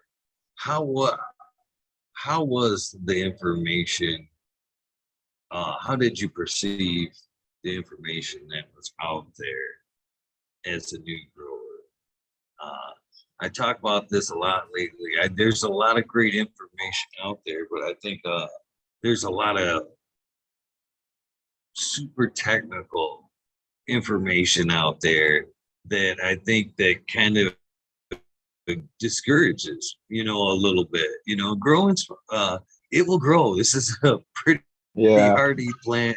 It's very no, I feel durable. you. I don't think Like you know what I mean? buying a light can be overwhelming. Like, yeah, I can buy a tent, the size, and like an inline fan, but you get to buying a light and everyone's got a damn opinion about it. And it's like coil versus rotary, throwing it back to what we were talking about there. um so, and then you start diving into like all this, like, oh, okay, well, let me start comparing lights, and it is overwhelming. So yeah, I get totally what you're saying. The other thing is, I really think having somebody in person teach you is the best. Because they can come over and like help you. Uh, I did start from seeds, but I've also, people gave me clones. So I started with like someone gave me genetics 24 karat. That was the first strain that I pretty much grew, and gave to some people, and they smoked it and they really liked it. And I was like, oh, so this isn't bad. Like, it was also, man, you can't compete with fresh homegrown. You can't, period, fact. Like, there's nothing like fresh plants. um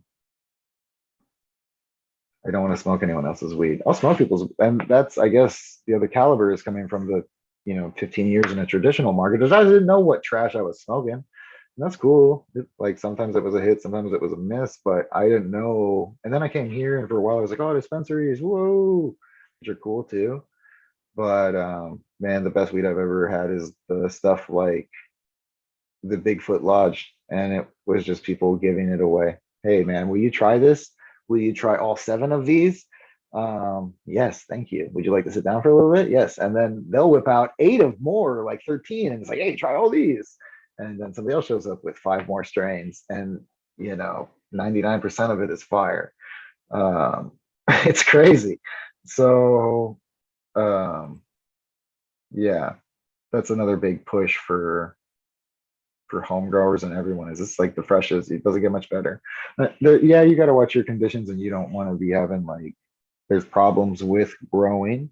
And I guess it goes back to it would be the most beneficial, in my opinion, to have somebody on site in person with some experience. And I'm very fortunate that I had like 2 different experienced guys who were both in cocoa, and one of them had kind of like fucked up quite a bit, so he had to experience like trial and error through things. So he's a great guy to talk about. Oh, honestly, I haven't really had serious issues at all so far.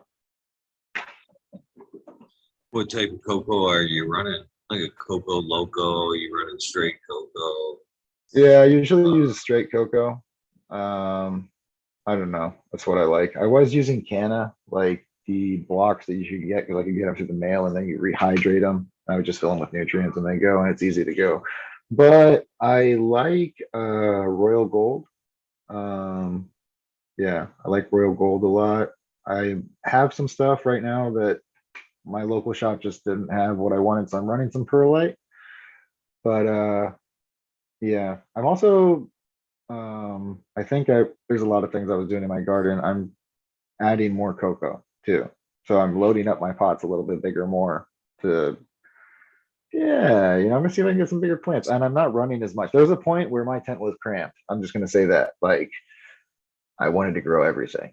And I think growers might go through that, like early growers is there's especially if you're like me or other people who really, really love cannabis, is like, oh, I want to grow this and I want to grow that and I want to grow this. And all of a sudden you don't realize how big each one of these plants is going to get. And you've got a 4x4 filled with 11 plants.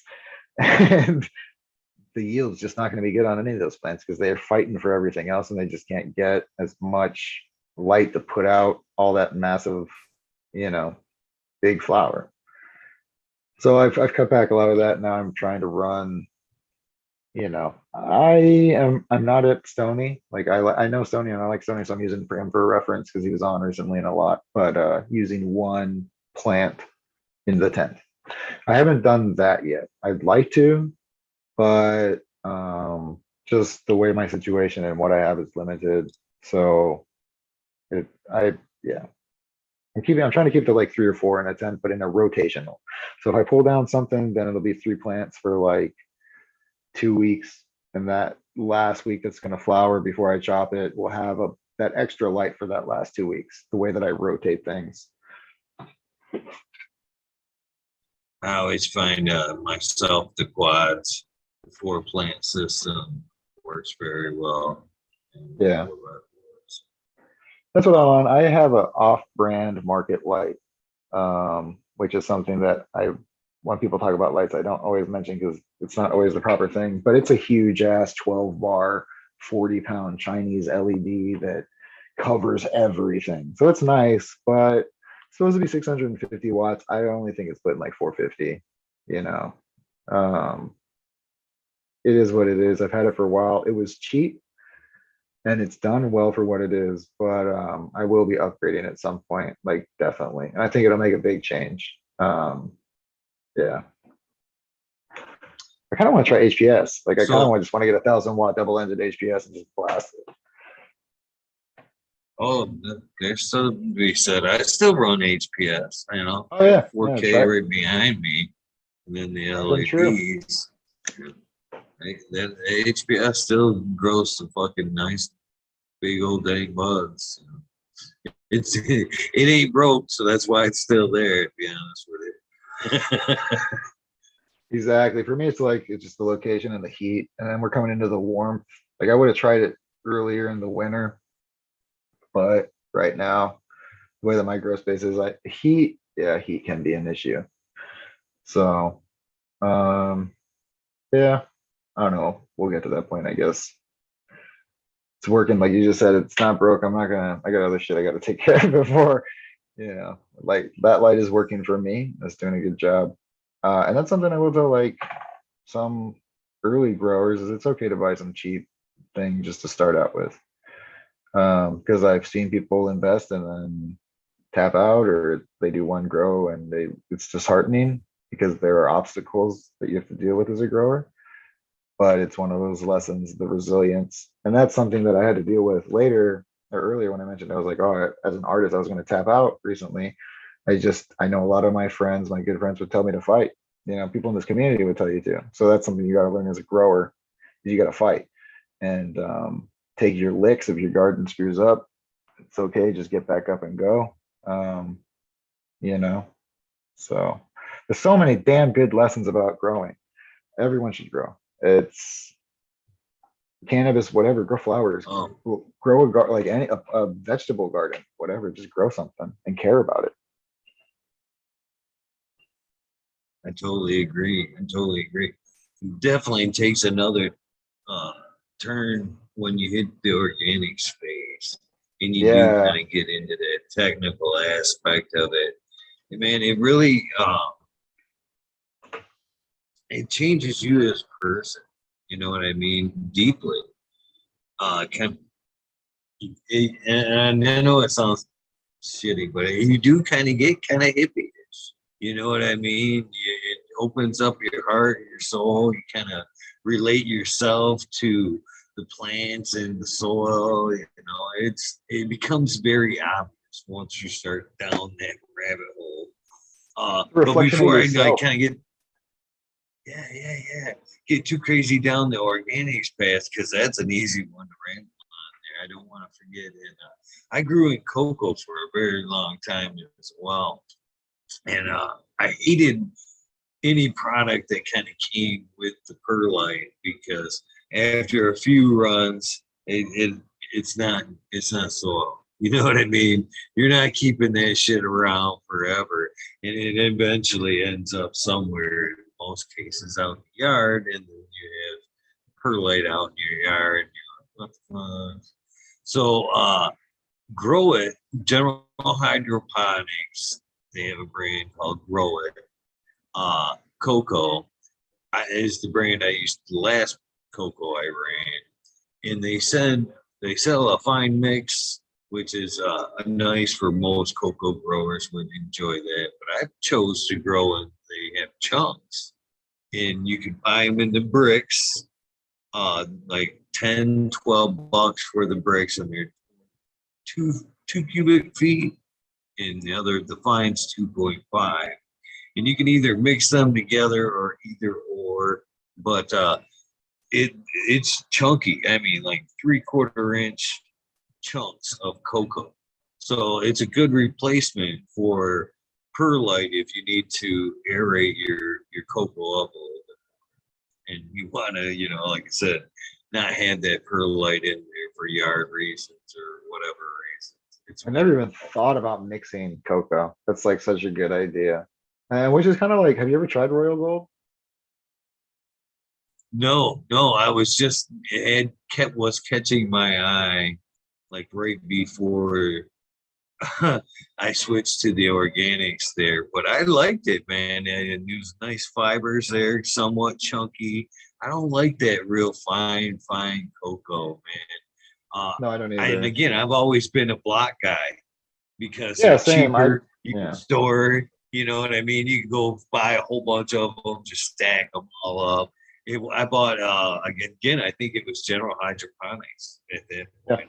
I hate to good bad, but they had a fine, super fine. I went and bought. I was new to the blocks, and I was like, I found a deal on those. I was like, I actually talked them down. I'm like, how much if I come in here and buy like 15? I get you down from that 10. I got them down from 10 to 8. And I'm like, yeah, I'll take it. I got them home, and it was my worst round ever, man. I went home, transplanted everything into it, and that shit just held the water. Just didn't want to, you know what I mean? I ended up throwing that shit into flour and it just like stalled. I ended up actually having to go back and repot a lot of shit because it was just so. I threw a lot of that shit out. How many times I do don't you like that transplant? fine. Like, how many times do you A lot. transplant in your cocoa? Yeah, I do it 3 times, Yeah. sometimes 4, but usually it's just 3. But I think it's good to like build up that root wall, and then kind of have that middle one, not to just go straight into a big pot. I think the root wall helps a lot. I do too. Has anyone, I just want to throw this one out because I learned as a new grower, when you transplant your pots into a smaller container, take the container that you're going to transplant and put it in the pot and then fill it with soil and then pull that thing out. Because when you pull the roots out of this thing, it fits perfectly in there. Man, that was a really great trick that I learned recently. Because usually, you're digging in a hole that you're kind of guesstimating how it fills. If you put the cup or the size in there and then just fill it up, it's a perfect hole. It fits, and you have the extra to mash it down nice and gentle. That is a great tip. And another good thing I've always liked about the up pot in cocoa was another chance really smack them roots with some good microbes throughout its growth phase. I thought it was another good opportunity for the up potting through cocoa. And again, I did it so much. I from solo cups to 1s to 3s to 3s to 10s. Yeah, I'm not in 10s. Damn, those are like, yeah, I need to get something big like that. I've never done big. Right now I'm in like 4s. It's like, yeah, 4 gallons, pretty much it. I want to do a big plant sometime. The whole plan was like buy a house because I'd like to get into like hugelkultur beds and growing outdoors. I don't have any outdoor growing experience. And that's something that I'm very interested in. This is my mom's second time growing outside. I'm going down to visit her this summer. So I'm coaching her through that. So I'm educating myself through the community, just so I'm knowledgeable about it and kind of like coaching through her, but I get to go see her stuff. And then, if you're around Southwest Michigan and you need help in your location, let me know. Because I'll help. And I just want to learn, and see what it's like to deal with, outdoor.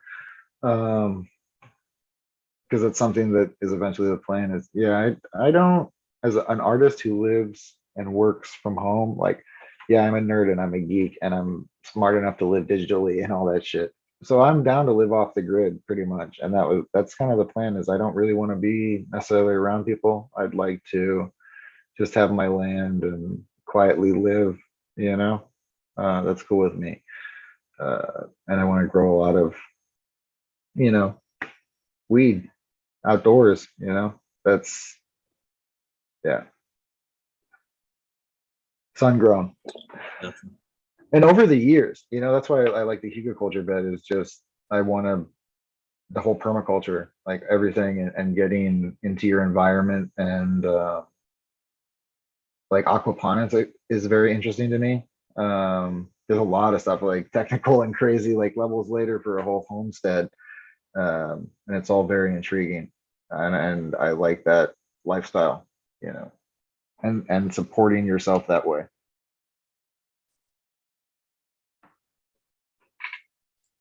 Yeah, I think that is definitely the kind of compost and all that good stuff. But to bring it all the way back, is it's kind of the way I grew up overseas. Is we've always had compost piles overseas, and most of the time where I grew up is we live in walled, like a lot of things overseas, but instead of having white picket fences, you have concrete walls that are like 12 feet high and there's glass in the top of them with barbed wire. Um, but you have like some form of land so you can go out and do that. But there's also your traditional, like, do it with your hands and the traditional cultures of all of that. And sometimes, I grew up in cultures with like the mysticism instead of it being folklore. It's like that kind of stuff. And that all follows into that.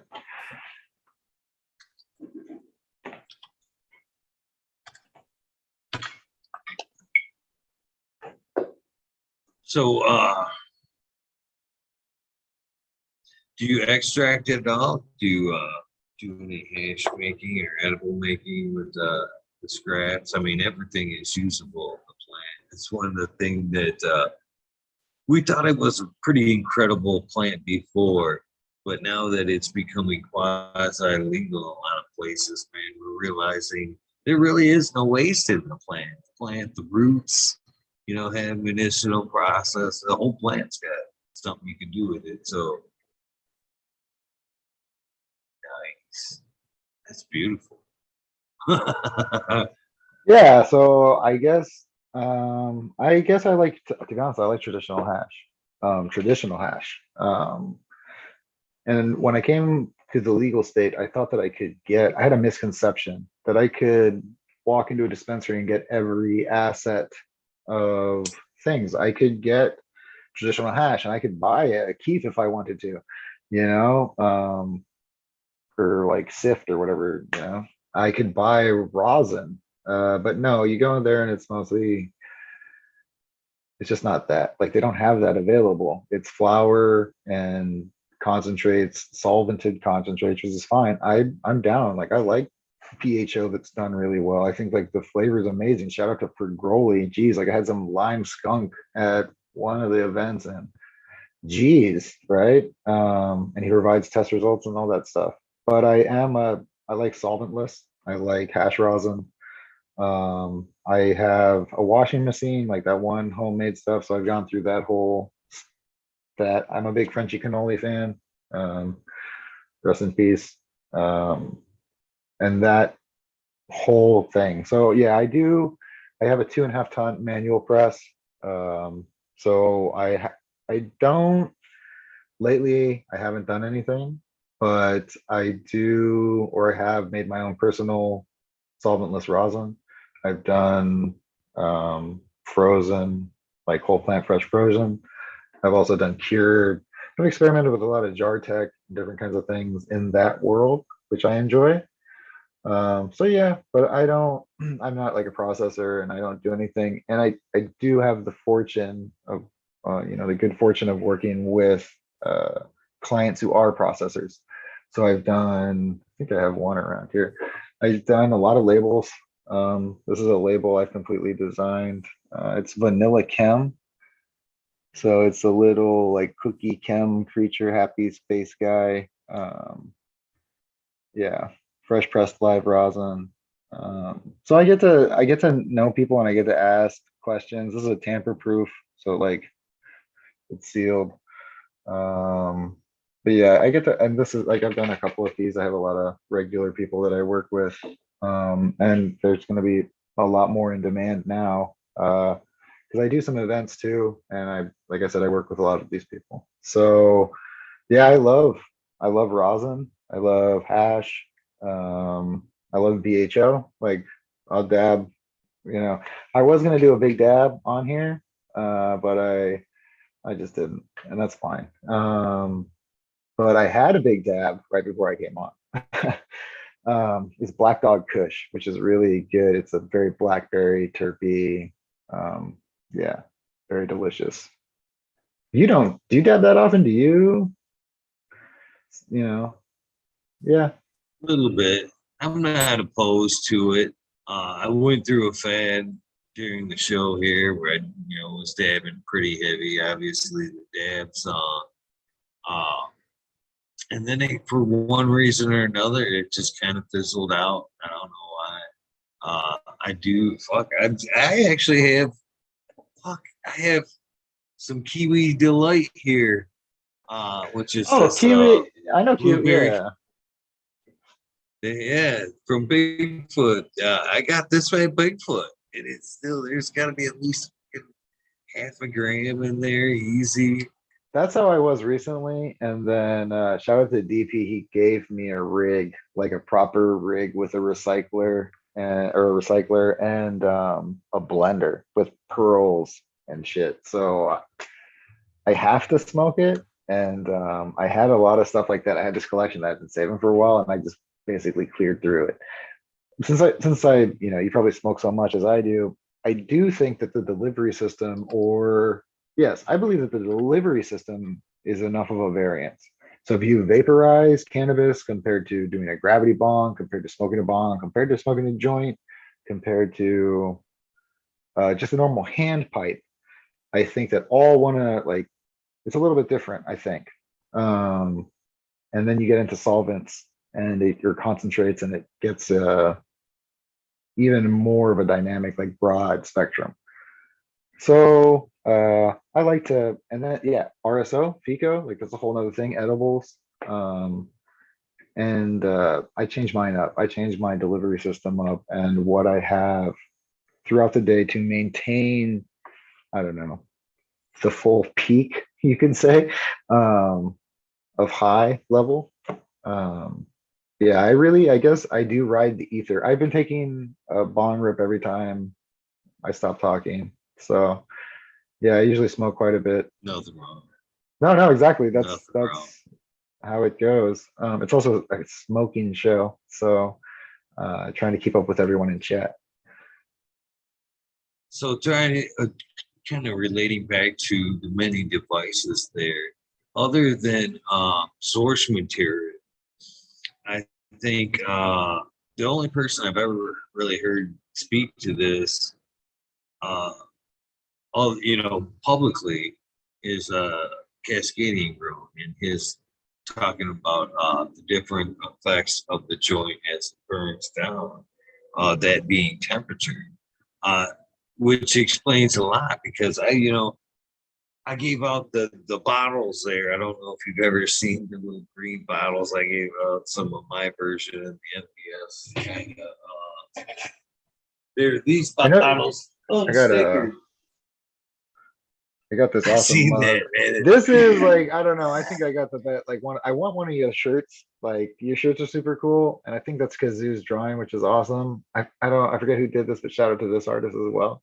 But man, this That's mug I is, Gruesome drew that. yeah. Shout out to I Grew Some. This is an awesome, like so well done mug. Yeah. The squirrel is in a reference to that when we're talking, you kind of take off in another direction there. That's the squirrel. But kind of referring back to what we're talking to is I made a bunch of these here devices and slapped some show stickers on them and passed them out. And what a lot of people, even myself, couldn't believe, basically because you just put a joint at the end of it there, and then how much higher you would get off of smoking the very same joint just through the bottle. You know what I mean? And I think it comes down to just like temperature. And when it Oh, yeah. comes to the source material, 100% different Go temperatures have different effects. pull an old school and go buy like get an orange and cut a freaking hole through it. You know what I'm saying? To make a bubbler out of an orange. Put some tin foil on there and like just smoke like you're freaking 13 or whatever. One, smoking through an orange is a delicious thing, but the whole like it's gonna be nostalgic for you. It's gonna be a completely different delivery system. Honestly, if I am like having a bad time or I need to de-stress, sometimes I'll hotbox the bathroom. I'll straight up just like turn on some hot water and steam the shit out of it, and I'll just get super high in there and like away from the world, just so I can like take a minute to break down, or not break down, but like just enjoy myself. It's why not? It's fun. But that whole thing, like rain, listening to like the sound of water, and then the temperature difference and the pressure change with like, I think that that's a totally different high. Then you come out of the bathroom and there's like your whole body changes temperature, like you get colder, and you're breathing oxygen. The oxygen level is changing, so you're probably getting hit with like, I think oxygen can. Here's a fun fact: my brother's like in the medical field, and at one point he had some oxygen tanks for some reason, and I was drunk and I hung over, and pure oxygen will almost like, it makes you feel way better. I'm not a medical professional or anything, so I don't know the science behind that, but it adds to this like, oh, hotbox a bathroom and then walk out. Like it's a different high than if you would have smoked the same thing in the normal room. Yeah, I don't know. I'm a weirdo. I'm an artist. Like I'm unapologetic for being weird. the weird people on my team, my crew, and I got your back forever. Be weird. Yeah, I definitely agree. I have on my knee Misfits. Oh yeah. Hell yeah. Misfit across Oh, the it's all knee there. black. That's a serious tattoo. Oh God. Sorry. It's like yeah, I have the words wabi sabi tattooed on my toes, and wabi sabi is a Japanese philosophy that true beauty is imperfect beauty. And it's there to remind myself and others. So um yeah, I was talking to somebody recently, but a lot of the people in the cannabis world are people who have struggled, or they I use the term broken toys. I don't think that's like necessarily appropriate, but a lot of people are humble and understanding and empathetic because they've also struggled with things. And there's been stigma around cannabis, especially the people who've been using it for a long time, to use it as medicine, which it is. And I firmly believe that it's medicine. And I treat my own stuff. I'm not on any pills. I don't take any prescriptions. I treat my insomnia, which is pretty much cured with FICO and an RSO, and I maintain my mood and like all that by smoking weed and not worrying, like it helps my anxiety and all that. And outside of a illegal state, that's what, it sucks that it's still illegal everywhere, unfortunately. And it sucks that people have to live that way. It's super nice that you can smoke freely. Yeah. Rambling. I'm doing pretty good, I Definitely. think, on this episode. Like, usually I'll go off all over the place, but I've kept pretty pretty in line, I think. Oh man, this has been a great episode. Chad said, and not to draw your eye to chatter, Chad has said very much how they've enjoyed this episode Yeah, I all haven't, the way through. honestly. I'm not gonna watch it back. I can't watch myself on camera. I just can't, at least not now. And bringing it back to when I was talking about critiques, it's anxious. Even if I I'm my own worst enemy as an artist, and I think that's what makes good artists sometimes, is that everything that somebody might say to me as a critique, I've already said it to myself. I've dissected my art. I I learned later as an artist I shouldn't point out my mistakes, so I don't. But I definitely know what they are. And people don't, even if somebody thinks my art is wonderful and they're thinking the best, I'm thinking the worst about my art, regardless, you know? So thank you, chat, and shout out to all you guys. I love you. I'm not going to watch this back and read your chat, but I feel the love, and I'm sending it right back out. So kind of back to the art thing a little bit there. Do you ever bury things in your art? A Um, little maybe Not really. initials or something that during the like the interview process you picked up on a little you kind of buried something in there to see if they pick up Nah, on to be it. honest, no, I never have. I never have. No. I've never hidden my initial into anything. I've never, yeah, I don't know. Not my, there's actually times where I've seen things and it's like I'm honest about it. I've drawn things that look like a dick. I drew swords, a rain of swords, like a crown of swords, which is badass, right? However, I made the handle like a ball, and then the pommel, or whatever it is, the handle, and then the thing with two balls, and then the sword. So it looked like a bunch of flying dicks.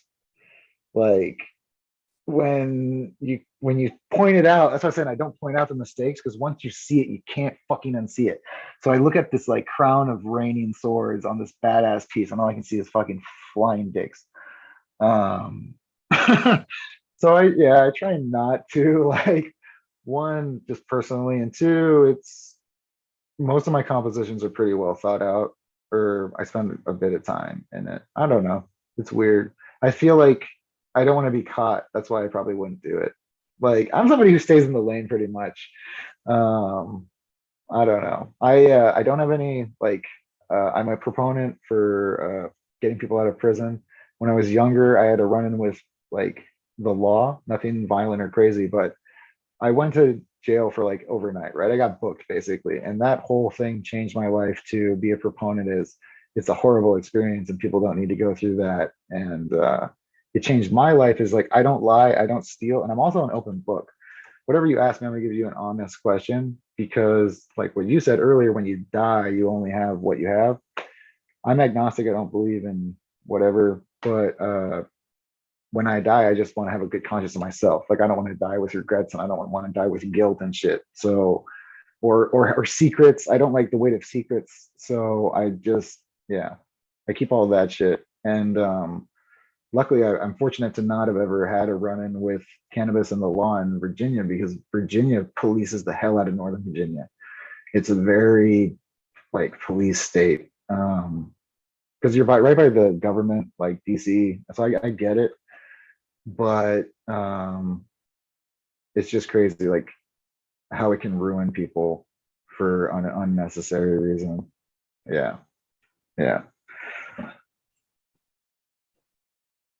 Yeah, it's hard to believe in the same country. You know what I mean? In the yeah. same freaking country, there's still places that can cultivate or use. It's on. I And yeah. Go ahead. Sorry. you know, I I was just gonna say a little bit back to the uses as well. How some states can just limit it to medical, and even further down to like say oils and stuff like that. And I am a big component. I say it all the time. I really, truly, truly believe, and you kind of said it yourself. In the damn world, it's The whoever has the biggest money. weight. Oh, it was weird. I must have been really lagging there for a second. Oh yeah. Let uh, me kill this. Maybe this will help. Sorry. I think my internet I went a really, little weird. I really believe that the cultivation side of it all is the biggest medicine, to be honest with you, or the better part of the medicine. Which is, you know what I mean, ironic, because you're not really even consuming at that point. I mean, at some point you're using the medicine, but I think it's equal. It's the micro and the macro of the whole element, and then the whole season of like bringing it to fruition. So it's like Christmas, right? Like, you set this term when it's going to be done flowering, and that's a random Christmas or birthday or the same kind of special occasion that you would imagine. Yeah, it's, yeah, growing. It's amazing. I don't ever want to stop growing. I definitely want to, like I said, encourage everyone that I can to grow as much as they can. Even like if you're talking about caregivers, like, yeah, patients, they sign their rights over, and that's unfortunate because they probably can't grow. But I'd still encourage that person to like have a house plant. Maybe even if you could give your patient a house plant, and there's plenty of house plants that don't need like a lot of care, but just something that they can watch flourish over the time. And like, it's nice to have living things in your house. Well, that's kind of the beauty right now of Michigan, because in most cases they can still grow for themselves. They can sign over to a caregiver, and then they're allotted their 12 recreational plants they can grow for I themselves didn't know and still exactly get the how free. that. That's excellent, because that's You how actually, it. even as a caregiver, you can have yourself plus 5, and then your legal 12, only 12 per house, but they have to be in a separate area. And which again, which is really fucked about. That's my my bugaboo on cannabis is the medical recreational They're trying to point get rid of. there, I because mean, here in medical is Michigan, getting phased out. That's just the goal, I think, in the end for them, is just to phase it out, unfortunately. Um, but I don't think it will, honestly. And I have confidence in that, because there's so many good people fighting for the caregivers, that it's not going right? down. Period. It's just like, they won't let it. There's too much heart behind it. Well, there's just a lot of different angles to it, to be honest with you. Say first things first, right where I left off. Michigan here, recreational versus medical. Caregiver, no caregiver. If you're deciding or calling it medicine, and you grow your 12 plants and you're calling it your medical room, you are limited very tightly in numbers usable cannabis you can have. Okay, you take the same room and it's now your recreational grow, and you're allowed to have as much cannabis as you can grow. Yeah, It's no. fucked up. You talk about all the people that have been, honestly, you hear so many people, one of the big arguments is smell in the summer from townships, like, oh, it smells like weed. My bet is that a lot of that is recreational growers and who can grow whatever they want, and it's just the season, and it's like they're right anyway. It's not the caregivers who have been operating before that you don't know about. It's the recreational people that you're getting mad about, and that's just how it is. Like,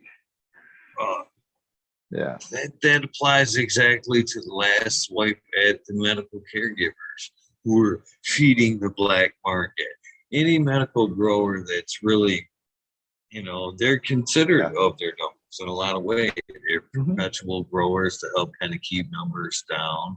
And I really believe it is the recreational market that it has been responsible for that huge influx, as the governor likes to say, of cannabis into the black market. Yeah, It isn't to blame. it's gonna happen regardless. Like, as many people have already stated, that in current guidelines, the people who are doing that, they're already stepping out of the boundaries of what a caregiver is. You know what I'm saying? It's they should be, whatever. But yeah, man, I don't even care if they should up the plants of recreational. You should be able to grow 50 plants. You should be able to grow 100 plants. I don't care. It's not crazy. And that's one. Okay, so I make tincture. I like to do everything involving the plant, like you said, making it. So I do MCT oil and I do coconut oil. And I make a wide range of different kinds of things for personal consumption and all that. But I gave my neighbor just pure tincture, just pure MCT oil, and I was like, just have a drop, like, uh, don't. And I like MCT oil because there's nothing in it. Um, I know I was a bartender for a long time, and I bartended while I tattooed to kind of get through the apprenticeship and everything.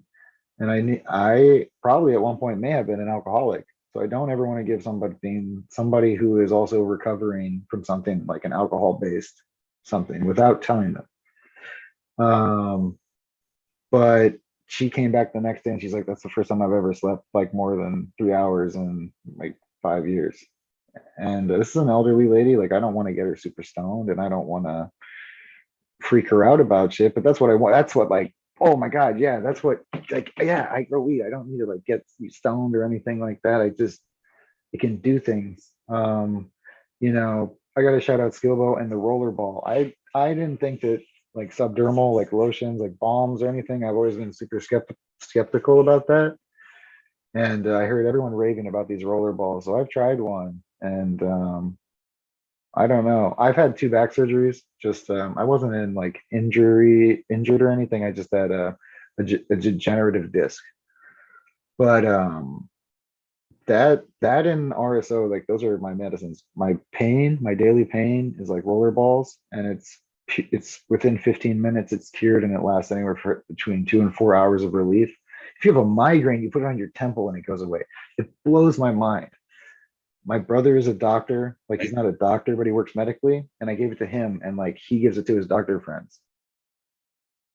And that says a lot. Yeah, it does. It says a lot to me too. So those are the things I'm talking about. Sorry, go ahead. I would use I used one before the show back when to be honest with it. Yeah, no, yeah, dude, Works it's good. crazy awesome.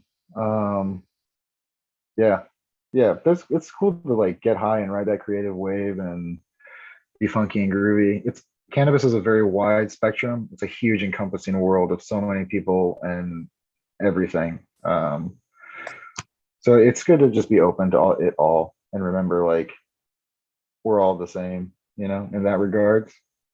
We all love cannabis. So we all got the same things in common. We agree.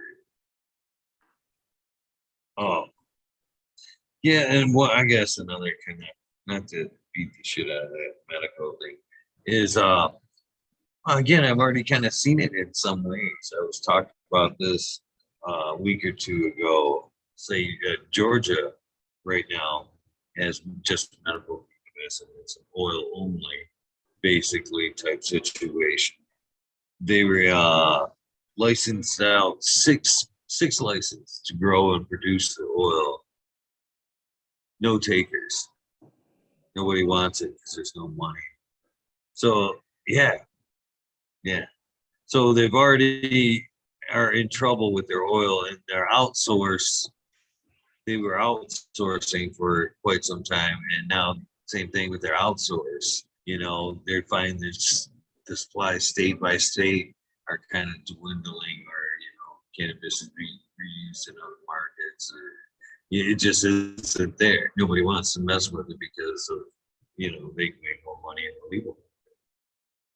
Oh yeah, I It coming is from somewhat. DC, just like the when I moved 2 years ago, I moved to Michigan and I saw that it was ranked sixth out of the 50 states in the like cost of living.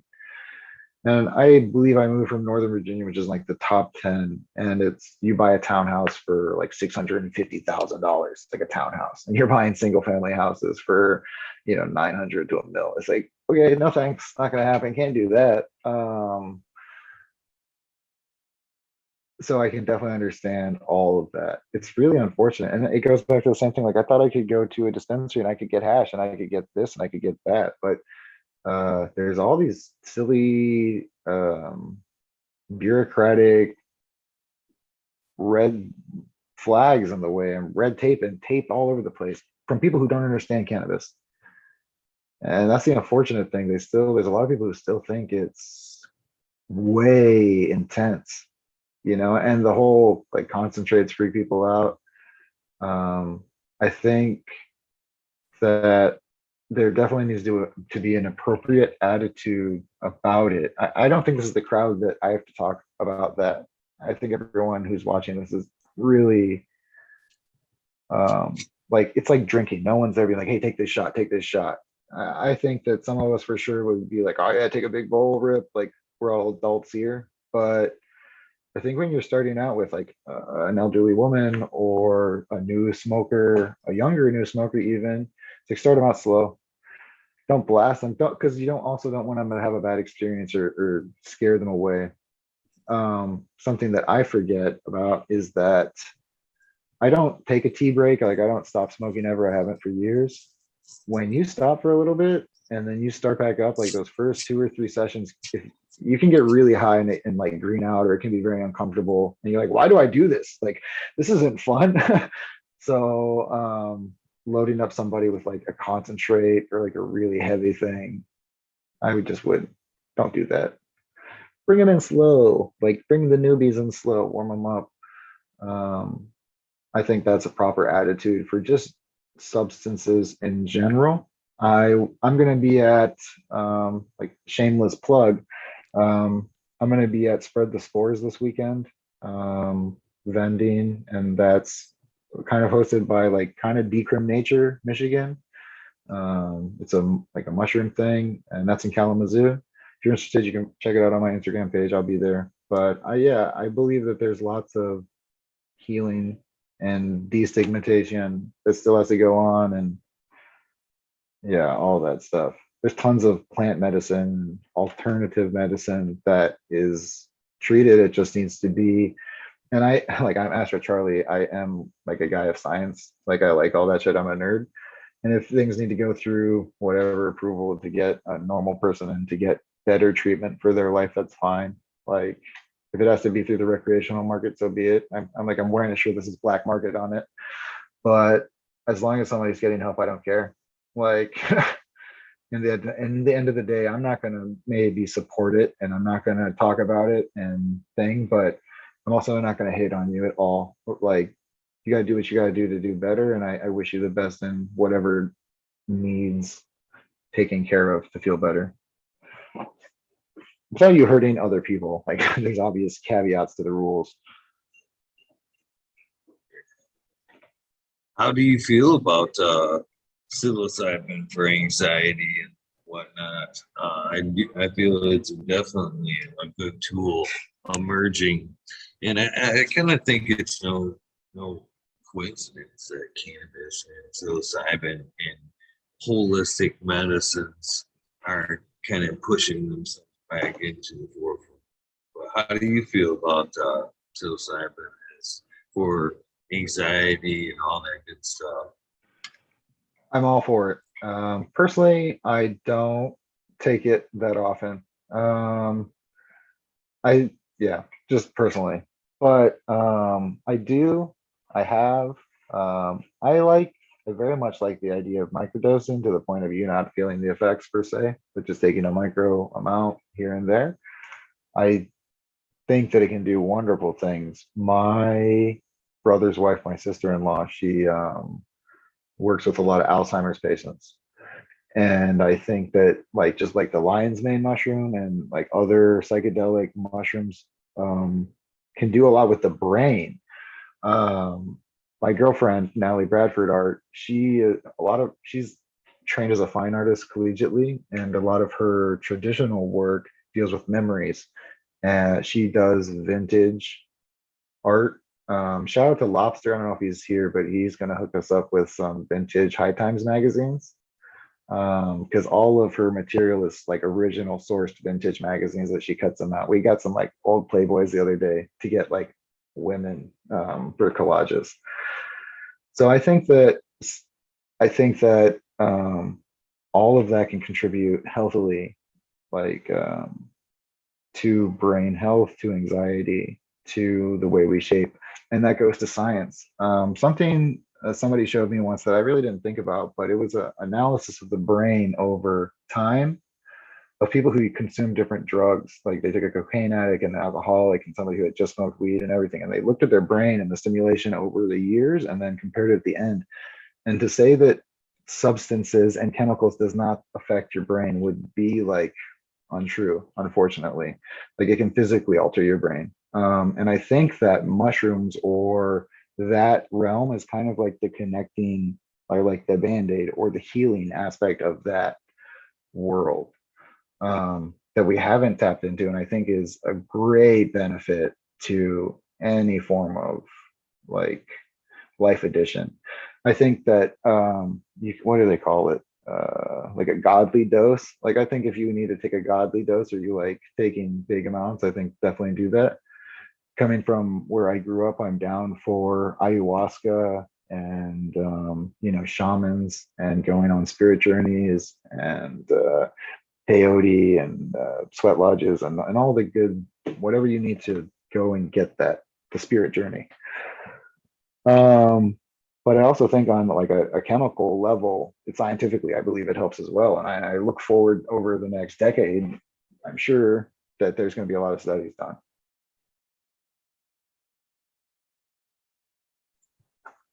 I definitely think there's a lot of value there. I've never done the ayahuasca, DMT, but I would ayahuasca most definitely at some point if it were available. I'd like to take that journey. As far as the hero dose, I'm a believer. To be honest with you, I never really had thought about it. Throughout my lifetime, I've taken large LSD. To be honest with you, at one point, a nice bit of here and there, I'll put stuff in my but never a large dose of mushrooms. But at one point, and again, stoner stoner fuck up, I guess. Went from one night where I had been taking wet truffles, basically, philosopher's stones, and really good, and then had gotten some dry and weighed out the same wet dose that I was normally taking, and it turned out to be quite a strong hero dose. And probably one of the best. It was the best worst moment in my life. Uh, Yeah. it Yeah. made me look in at myself, see the things I didn't like about myself. It made me see things. But again, I don't like to say the term see. It was more of a download because it's not like I was under a blanket hallucinating. You know what I mean? Nothing like that. But walking away from that intense moment definitely changed. It way my thinking about everybody, my place in this world. I started seeing angel numbers after that shit and started following them. They were so apparent. You know what I mean? There was no looking away. And, Yeah. yeah, I It's an experience definitely to feel the visual stimuli, especially if somebody hasn't experienced it, it's serious. It's because you'll, even if you're on a medium dose, you're still getting uh the best way I've always described it is you're getting like the time warp. So like strobe light effect, it's like doosh, doosh, doosh, doosh, doosh, doosh. You're also getting like the swelling of things, visuals, and then you can go into like, yeah, the hallucinogenic aspect, which is always wonderful. And and many times it's just the what they call it, the elimination of the ego, right? So yeah, I know a lot of people, and I do agree, and I've done it for sure, is like, yeah, once a year, just do it. It's good for you to reset, to wipe out like the consciousness. And it goes to what I said earlier, is like, I don't lie or steal or cheat, and because I want to live with like positive, like whatever I've done. I think that can kind of help eliminate everything as well. Like, because everyone goes to sleep. Unfortunately, we go to sleep and we think of the stupidest things. Like, I waved at somebody, but I said, like, it was morning and I said good night to somebody. Those little stupid slip ups or things that don't matter at all that haunt us at the night, it helps eliminate all that stuff and get you the full reset. But you can start anew. And it goes to what I said about quitting smoking is moving. It's like, okay, you can move, like you can go to a whole nother, you can be reborn. Like, I don't necessarily like that word per se, because there's still aspects of you. It's just you refreshing, resetting.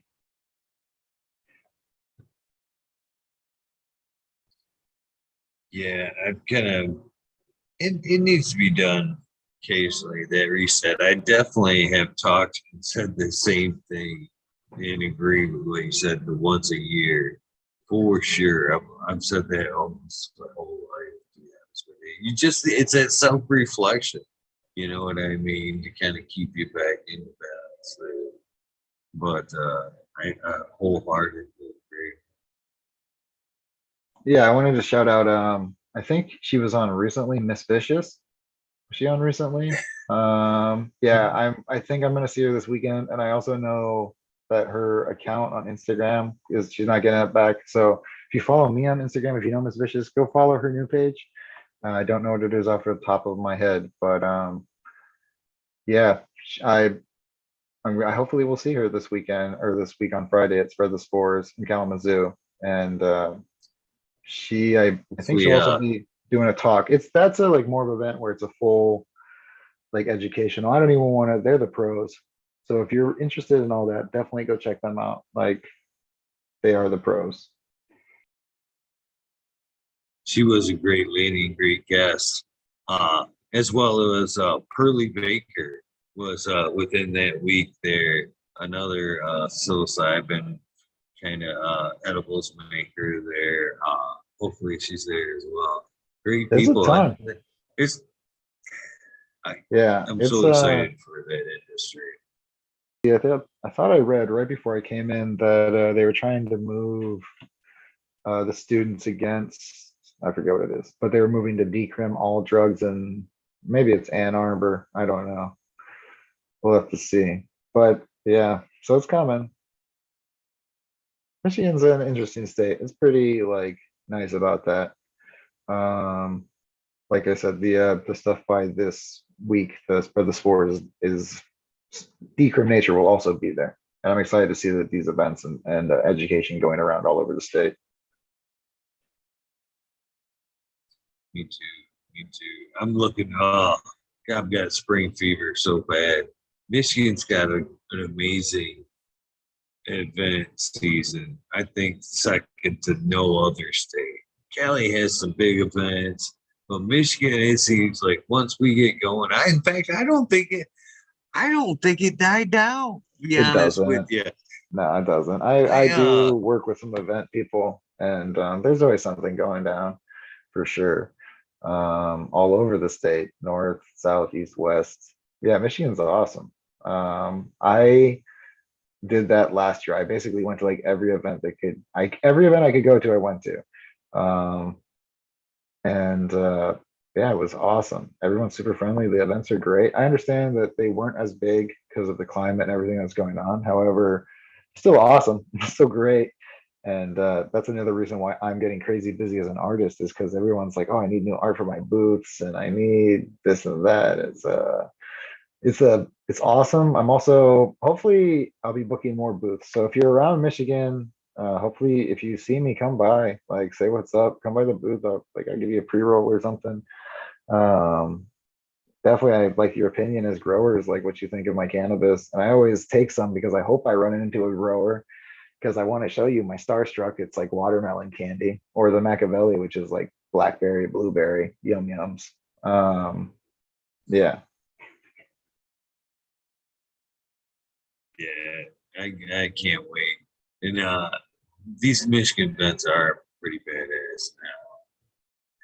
Last year I kind of dragged my feet about getting out for a few different reasons, but man, I ain't going full bore this year. I'm right there with you. I'll probably see a ton. Well, I hope so. Yeah. Hash Bash Cup is in like, I didn't, it's like what, next 2 weeks? Not this weekend, but the weekend after that. I think it's the 1st through the 3rd of April. Oh, it's a yeah, April 2nd usually somewhere. Yeah. Yeah. I'll be there on Saturday. Saturday, April. Yeah. I'll be there Saturday. I'll be at the main of the place. Yeah. So definitely, I hope, yeah. Yeah. It's like every other weekend, and there's multiple events every week. It's awesome. I just want to I'm do like the actually biggest one is Luzerne. That's the one I want to go to. Is like that was the most fun. Was that camp out? Honestly, I'm gonna hit him up, George, up tonight or in the morning, and be like, "We were talking about you last night." I tried to find him. Like I didn't want to tell like his name or whatever, but I know who he is, and I've been looking for him. I made a spreadsheet of events because as an artist, it's one. Me and my girlfriend are both artists, and we like the community, and we do cannabis art. And I don't necessarily push logos there, but we just want to be a part of the community and hang out and offer cool art to people.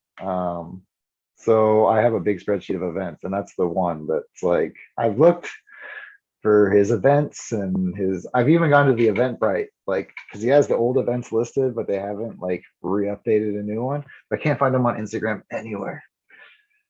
I will send you his Instagram.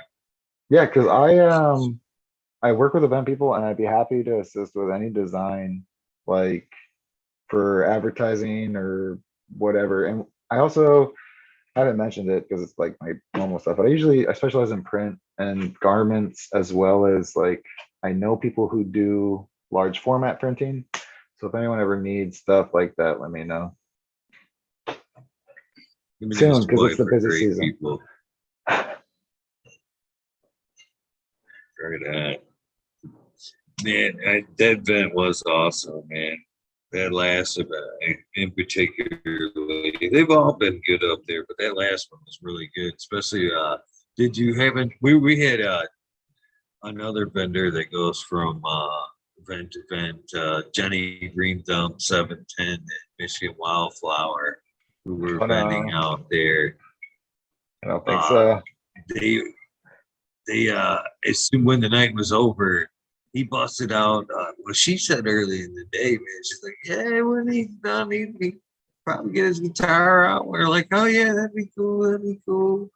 And then, man, he busted out that guitar and fucking played. He played like 3 hours.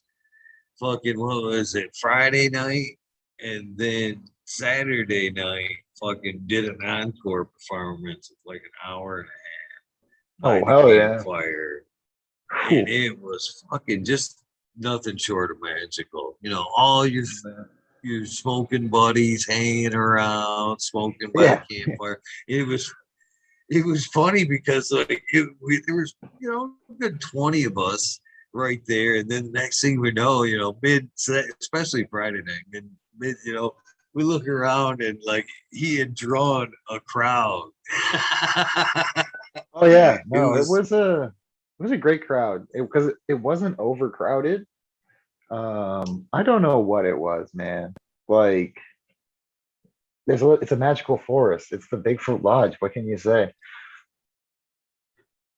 It doesn't get like, that's yeah. kind of what I've talked about quite a bit, and same with Stony there is we would like to like just rent that campground and have just like music, and he suggested arts, which would be hand in hand. Just like come, bring your guitar, whatever. You got a band, have a couple of areas where you could maybe set up a few different people and just let it flow. You know what I mean? Just let everybody smoke and camp. And the best part of Bigfoot, in my opinion, was the daytime was cool. You know what I mean? But when Yeah. everybody shut down and it was the campfire, that's the best fucking time.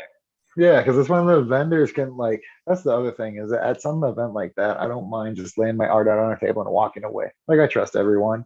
At normal events, I got to be at my booth, and even if somebody like a good friend comes by, I'm still working. So yeah, the early mornings and the late nights because I get up early. I'm an insomniac. I don't sleep that much, and my with my back problems and sleeping on the camping or whatever. Excuse me, I get up. Um, Yeah, no, that was a great time. I also like that it's over multiple days. It's not short. You can, if you don't have the time to see somebody, then you're going to see them the next day. And it also rained a lot. I don't know. Yeah, I'm sure you remember. And so you end up huddling with people in tents, and you end up close to people you don't know. Like, um, meeting Smiley, was very cool. And he's a big guy. Like I didn't expect him to be that tall, right?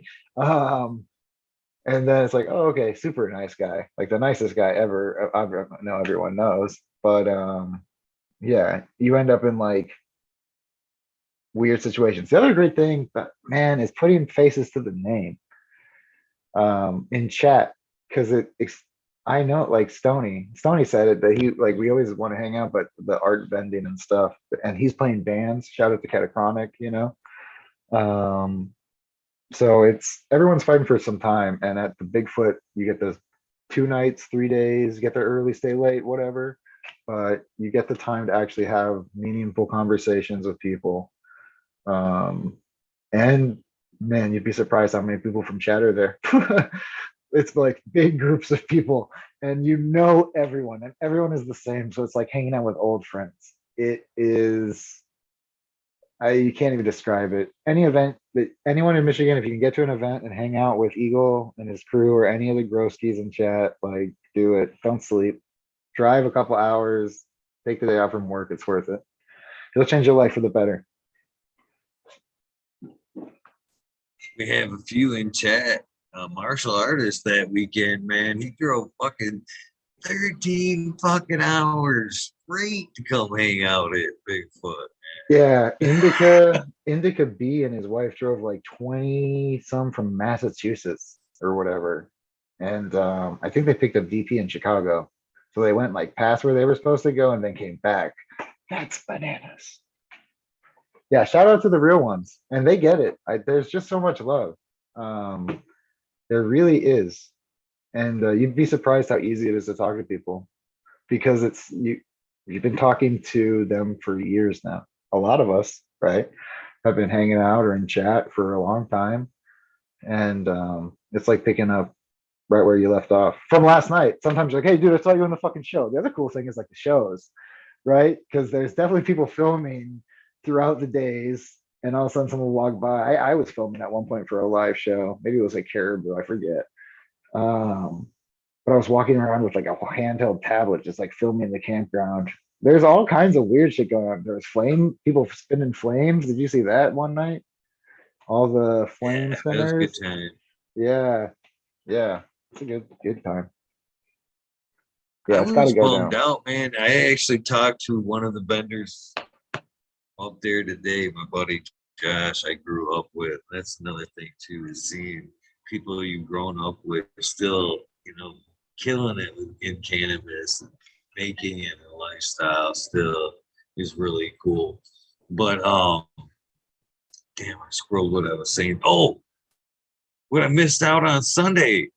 Fucking Sunday, they had down the river thing. They took everybody, picked them up Sunday, dropped them off, and you could tube down the river, and then they picked you up, and you could fucking go home or Did you do whatever. that? Did you do it? I didn't. I No, left. I was there Oh, when everybody was leaving and shit, and I didn't go. But man, I talked to my buddy Josh there like the next day. He was like, man, you should have came. It was so fucking fun. I was like, oh damn it, I'm going to. I remember. Didn't they do something that night? There was one night at like midnight. Didn't they invite people down to some bridge to watch a boat race? And like all the police were up Yeah, there on. You don't remember? I swear to God. And maybe that was why there was a lot of river stuff going on that like weekend.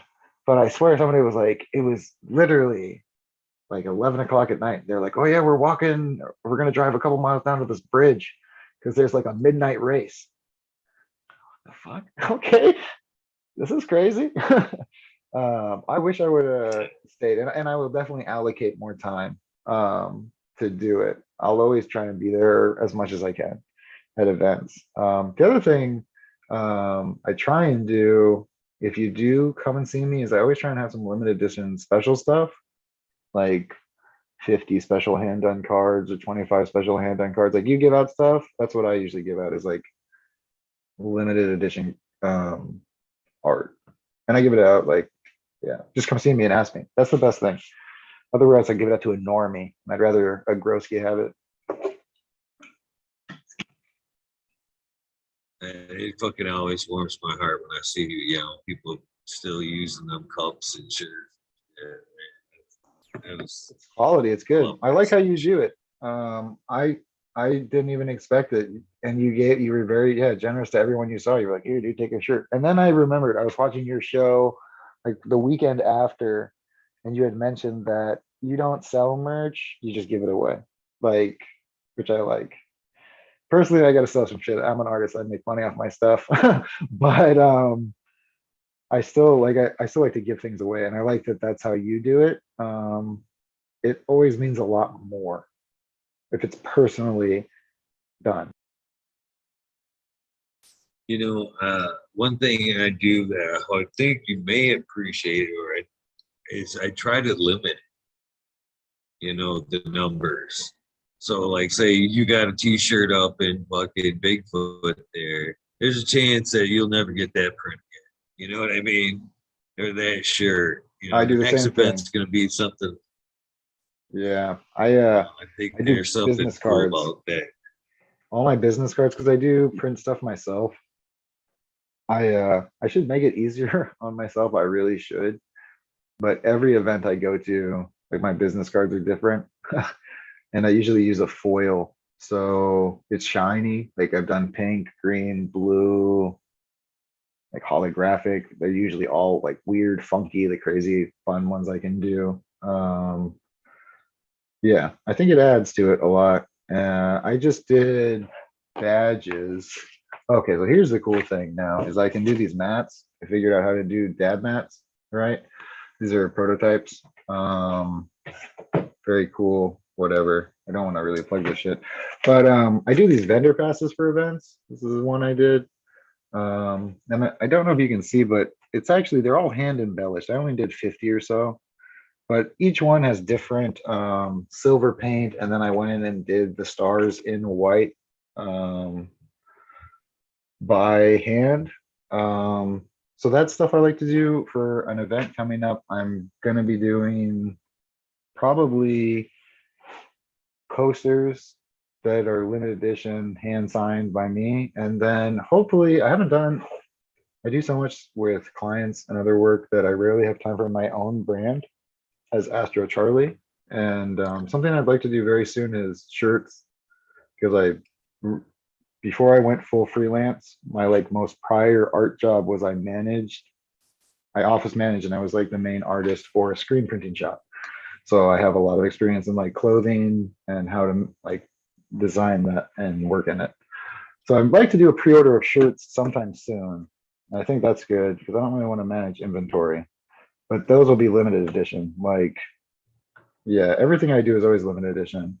And I'm not going to do something 2 years down the road and reprint it. I don't like, I won't do it. It's printed and then I have it and it's done. And I usually try and like give something, if I do shirts, I'll include tags that are hand signed and labeled and dated, just because it's something from art. Like as a tattoo artist, here's the screwed up thing. Your portfolio, you don't own. Like you do a tattoo and it goes away. Someone's like, hey, can I see your like tattoos? Like, I don't have any. Technically, all my tattoos are out in the world. You finish your piece and it looks amazing and you get about 30 to 40 minutes, and then hopefully your client is close to you so you can see it again, but very often it's not. You're never going to see your tattoo again. And they're not going to follow up with you or send you pictures. So it can be weird. All you have is that one, it's freshly done picture sometimes. So I like the limited edition. I like to have things that mean something like that and not a corporate per se mass produced art. Yeah. I still try and keep the traditional handcrafted aspect to everything I do. Yeah. And I'll probably print the shirts myself, to be honest with you. Like, so you're actually getting like me pushing the ink into the actual shirts and all that good stuff. That's a quality shirt. They're good press shirts still. You know, as far as want to relate back to the tattoos thing, respect if you want, you've paid the money. Hopefully you paid the money. You know what I mean? You didn't try to cheap out. Cheap is cheap when it fucking comes to tattoos. Another advice I'd like to throw out as far as tattoos, second guess that walk in. A lot of times, if you can walk right in that place and like, they're gonna get you right in. It depends. I've had some stuff like one very common thing is tattooing, and it's so annoying, is the flaking. You will have so many cancellations. It's crazy. Tattooing, like dealing with the customer service aspect. That's why I said I was kind of hardened up, but I didn't mention this aspect. Like you deal with price shopping a lot, but you also deal with no shows. So I've reserved you for the time slot. We've had a full consultation. I've booked an 8 hour. I've booked my entire day open for you. And then you no call and no show me. And then you'll reschedule and they'll do it again. And I get it. It's permanent. It's on your body. It's a lot of money. It's scary. It's this and that and that and this. But the amount of people who do not follow through with tattoos is higher than most things, I would say. Yeah. So I do agree with you. Apprentice tattoos, they are what they are. That you should understand. I'm down for apprentice tattoos. Like, whatever. I don't care about my body anymore. As long as it looks okay, or it can be fixed. But because I know sometimes you'll get lucky. I don't know. I had one of the guys at the shop who I really liked, and if you could get a walk-in with him, like, yeah, it's just, and sometimes it happens. And he would do the simplest stuff. It's like, you don't know who's tattooing you. You know, he's doing like the apprentice, just the letter, like simple letter. Like I'll do 3 of them in 15 minutes. You guys are all getting the same name. Okay, come on, done. When this guy is a full, crazy, amazing black and gray artist. Yeah, research the shop and know your, I don't know, just do a little research, I guess. And don't do it when you're drunk. Alcohol thins your blood. Alcohol thins your blood. It's not about poor decisions. It's not about stuff like that. It's about the tattoo. The word tattoo just means applying ink into your skin. That's what it means. And if you want the best tattoo, you want work that's good. Because your blood is thin, it's not going to heal properly. It's not going to take properly.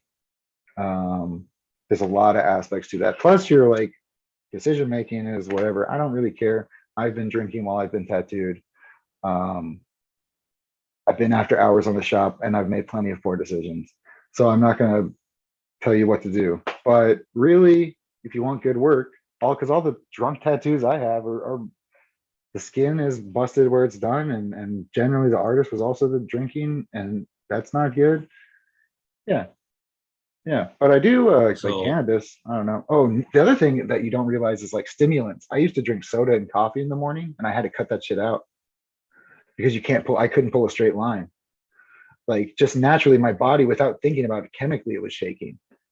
Um, yeah, yeah, that was weird. Like, yeah, so I digress from my point a little bit there. So you paid the money, hopefully, like I said, good tattoo. You didn't question it. Uh, you fucking he did a nice job, and you wanted to fucking look beautiful for life. So respect your artist, respect yourself, and take perfect aftercare of that. I think that's where a lot of tattoos go wrong too. Is people walk out and they just want to show it, walk right out in the sun, go swimming, you know what I yeah, mean, and then come back to the artist and look, it don't look so good, but you didn't listen to the fucking instructions. You didn't take proper care of it. You didn't stay out of the sun for 2 weeks. You didn't, oh you yeah, know, let it heal. You went swimming. You know what I mean? It's on you. Take the proper care, and it'll look beautiful for a lot long. exactly. Yeah, no, it matters. The other thing I was going to mention this earlier. Sometimes an artist will tell you that traditionally it doesn't work out. Is a very common reference I use is a rose on your forearm. Does the rose face, does the rose face here? Is the rosebud here? Or is the rosebud here? What does people want? Some people want the rosebud here so that they can see it. Technically, that's wrong. In like the traditional tattooing school, that's wrong because if I'm looking at you, it's an upside down rose. And there's rules about heads. Like if you're gonna get a wolf head on your shoulder, the head should face this way. The head should not be facing backwards. Um, and those are the worst mistakes I see. Like those are the ones that like hurt me, where it's a good tattoo, but there's just this simple flawed. You mentioned it earlier, and it's the perfect way to say it. It's the movement of your body and applying the body as an artwork. There's a lot of weird rules like that about how things should be placed. However, the client wants it, that's fine. If you want the rosebud to face you, but an artist should like be knowledgeable and tell you that technically that's upside down. We design so that it's seen by others, not seen by you. Because you wear it. Do you forget you have tattoos, right? Like you're over it, right? Yeah, me too. Until I get in public and I see people Yeah, fucking. I got you, dude. I know. I noticed it right before. Yeah, um, you have a lot of tattoos, and I have like, and that's one of the things I noticed. I was like, oh, this guy has toes and feet tats, and I'm the same way, and I'm almost in the same way that you are. It's like I have a lot more work on my legs. I worked at a private club when I bartended, and I tattooed, and I don't have any tattoos on my arms. I don't. Um, because I've been waiting to full sleeve it all out like one time. You know what I'm saying? And I used to work in a suit and tie, and I would go to the tattoo shop, and that was part of my like gimmick, right? Because I'm part of this weird circus now. Um, my last name is Covert, and that was like what I went by as an artist for a long time. It's my last name. I don't look my age. I don't look like I'm from Africa. I don't look like I tattoo. I don't look like a bunch of things. And so covert fits me well, and people referred to me that way. And I would wear a tie and like long sleeve, you know. Part of the whole thing is don't judge a book by its cover. You know, some people come in and be like, oh, you don't have a lot of tattoos. Like, I got leg tattoos. I joined the club. I'm very a part of the club. I got sleeve. I just like, you know, the same thing about going above the neckline for your mom or whoever. That's a big one. It Yeah. took me forever to go under the sleeve.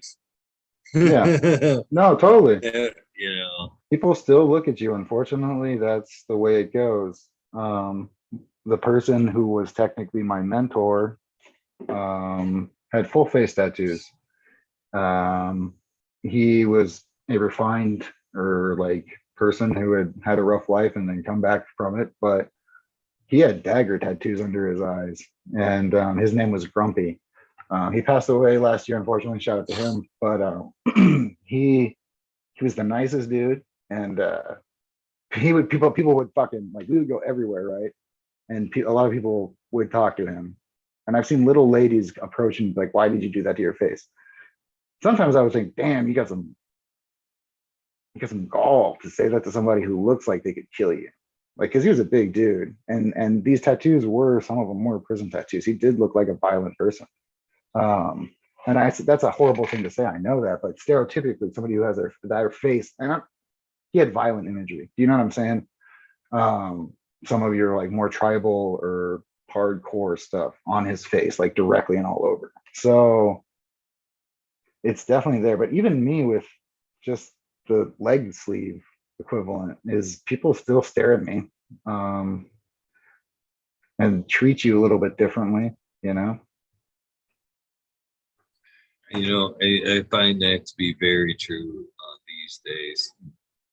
Still true, but in the same aspect as the guy with the dagger. And I thought I was gonna fight one day uh, in a tattoo shop because I asked this very same question that sweet old lady did. I was sitting there talking with the artist, and again, I was waiting for my guy. You know what I mean? The owner of the fucking shop. And I'm sitting there talking to one of his employees fucking for 3 hours. Fucking turned out to be just a great guy, all the way around. And he had a dagger right through here. And Yeah. We're the I most asked him like, flat out. yeah. I was like, you're such a fucking awesome dude, man. Is the dagger I said I just don't see, that side. Is the dagger like a shield?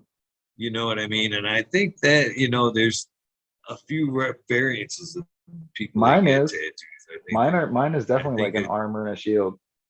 I'm in my yeah, mid me too. 30s.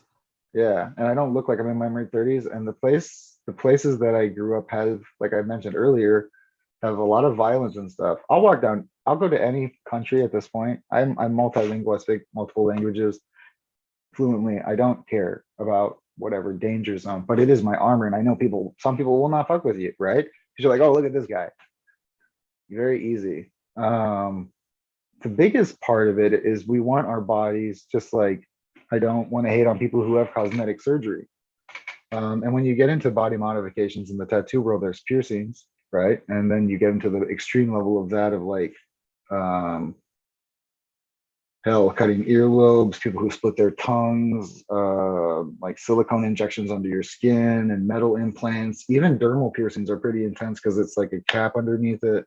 Um, I saw somebody who did like all dermals and all their fingers. That was pretty cool, but just crazy. Everyone wants to see their body how it is, like how they want to see it, and just don't. I went up.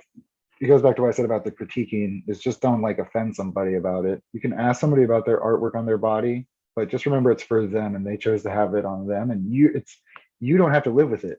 You don't have to wear it, and it wasn't your choice to put it on your body. So just you can talk to him. This past weekend, a friend of mine, kind of like I've gotten to know him. He has tattoos on his eyelids, and I've never read him, and so I just asked him to his face, like, And I was wearing my clothes on. He doesn't really know I used to tattoo or anything, but I politely asked him. He had no problem. So as long as you approach people and you're polite, it's cool. But yeah, just The remember that only it's question I don't theirs. like about my tattoos are how much do you have into all that? Is the Oh, I only just say like, question I don't like. that's why I go by cars. Like I told you, like, oh, are you wearing a used car? Are you wearing a new car? Are you wearing? Yeah, man, it's an investment, and that's why I even bragged. Or yeah, I definitely bragged. I was like, yeah, I got a look at this giant snake I got for $150. Because that's a lot of ink, dude. For that price, it covers my basically one side of my entire calf, plus it wraps 5 times. It was only going to wrap 3 times, and I said I'd pay you. I paid the guy $30 extra to do 2 more coils, and he was like, okay. That was a rough tattoo.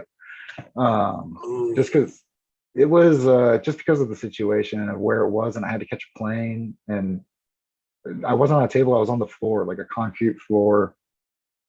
It was, yeah. But I'm fine to, I sit with tattoos fine, and I would like to keep getting them, but they are expensive. And that was one thing I miss about working in the industry is all the free ink. Like I tell you what, man, like just, especially as an apprentice, it's like, let me tattoo you. It's like, it's cool when you start getting the free tattoos from people. And you know, sometimes you'll do a favor for somebody in the shop and they'll pay you that way, or you can trade. It's really cool. Those are like, I think my favorite times when all the clients went there, because there's plenty of times where you're after the shop where you're tattooing regulars. There's lots of regulars at the shop who are all homies. Shout out to the regulars like me and you, right? You're a regular for sure.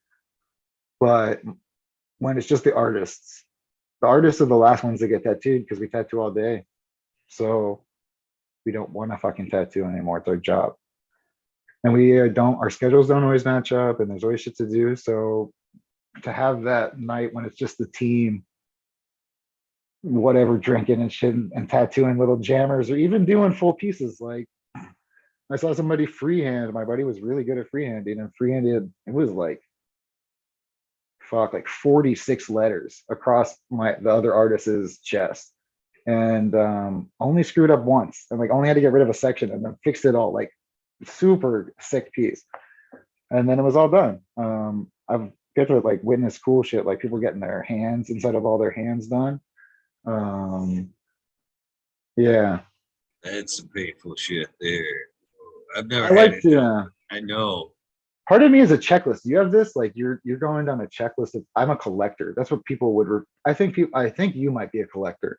And I used to go to Yeah. conventions because I collect from artists. Like I collect different artists and piecework, and I also collect different styles.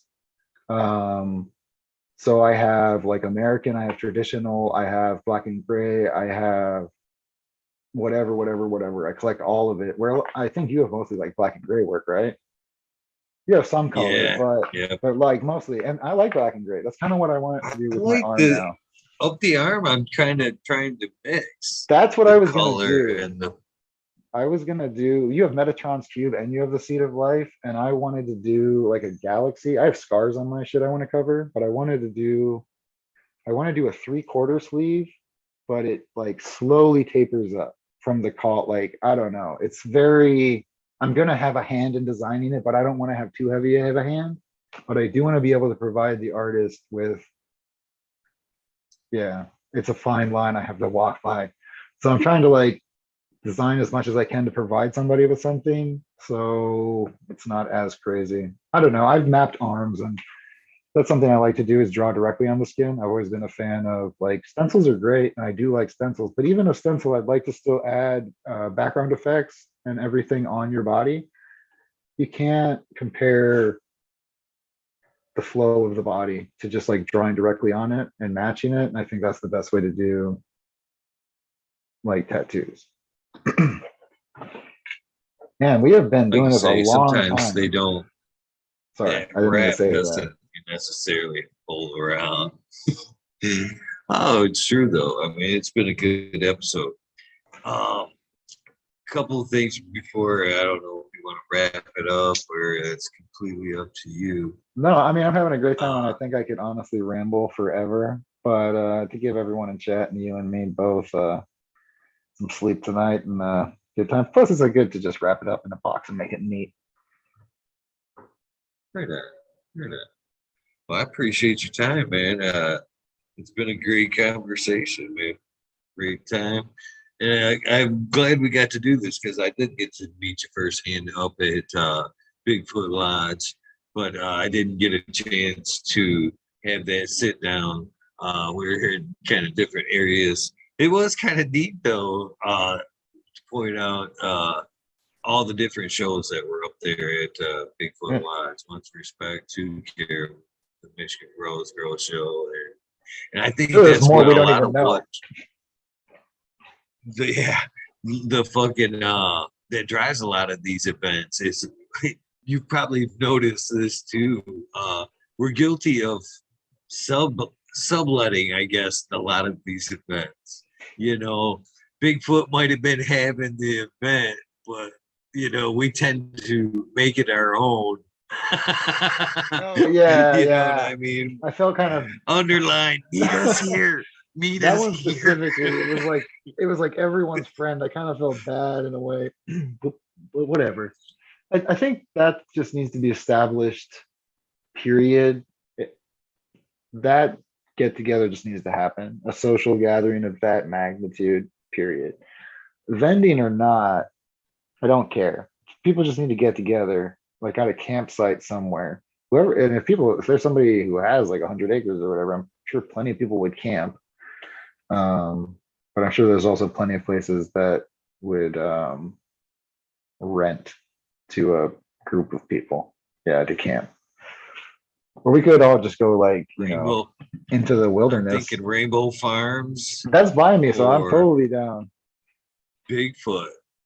Either one of those. That's what we're talking about. Not necessarily an event where vendors are, that'd be cool. I'm not opposed to that. Private event. But more or less just like a community event where you just come and like with music, art, that type of shit. Just a free flowing, I think what everyone would the really, love of it. For the fans, I would love this is it's cool to have music shows, but it would be really awesome. Like you said, there's so many shows there to have one day where it was a 2-hour panel in person where fans could like ask you shit in person. Maybe, I mean, that could be a ticking time bomb, right? Of some bullshit, and things can go wrong with weather and especially outdoors events like that. However, I don't know. That'd be really cool. Sometimes when I calculate views, because I do deal with marketing and assets, I look at numbers on how many people are watching and shit like that. Is you're broadcasting to an audience of this big in a theater, and then you're broadcasting to people in the stadium, and then you're fucking like national, and then international, and then cosmic. So it's, but I think it'd be cool to have everyone there to just. Or to like there was impromptu shows, like I don't know if it was going to happen shows, but it'd be cool if there was like a media tent that was set up just to allow people to have a show there, and all the shows shared it. You know what I'm saying? Like, okay, you're on from this time, and like, okay, the other show will go, but somewhere where rain or shine, and equipment's there, and everyone is taken care of. Yeah, I don't know. Because it all overlaps. Possibility. Because hit me up, obviously. The last time we were there, I talked to George and them about that. Yeah. They were stoked that because I went live both nights from there and broadcast. You can look it up. It's the Bigfoot Lodge on my show. It's Weed Nerd World Bigfoot Lodge episode. I watched it where I just showed. Did you? Yeah. Oh yeah. I came back. I told them I did it. They were like, hell yeah. I watched the recap. I mean, I didn't sit and watch like all 4 hours, but I do work so much, like art wise, that's why I'm here and I know about all the podcasts. I like education, so I'm into growing, but I listen to a lot of things while I work.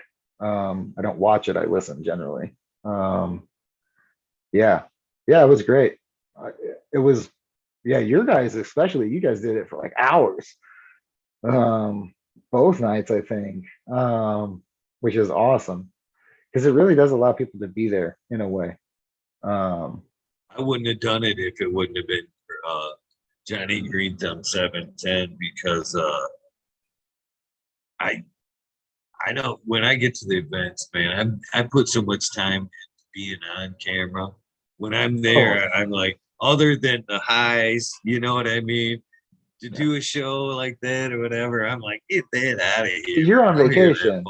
fucking Yeah, fun. yeah. That's what I'm Yeah. saying. Like I try, so I honestly try and work Monday to Friday. That's how I space out my time for my design work.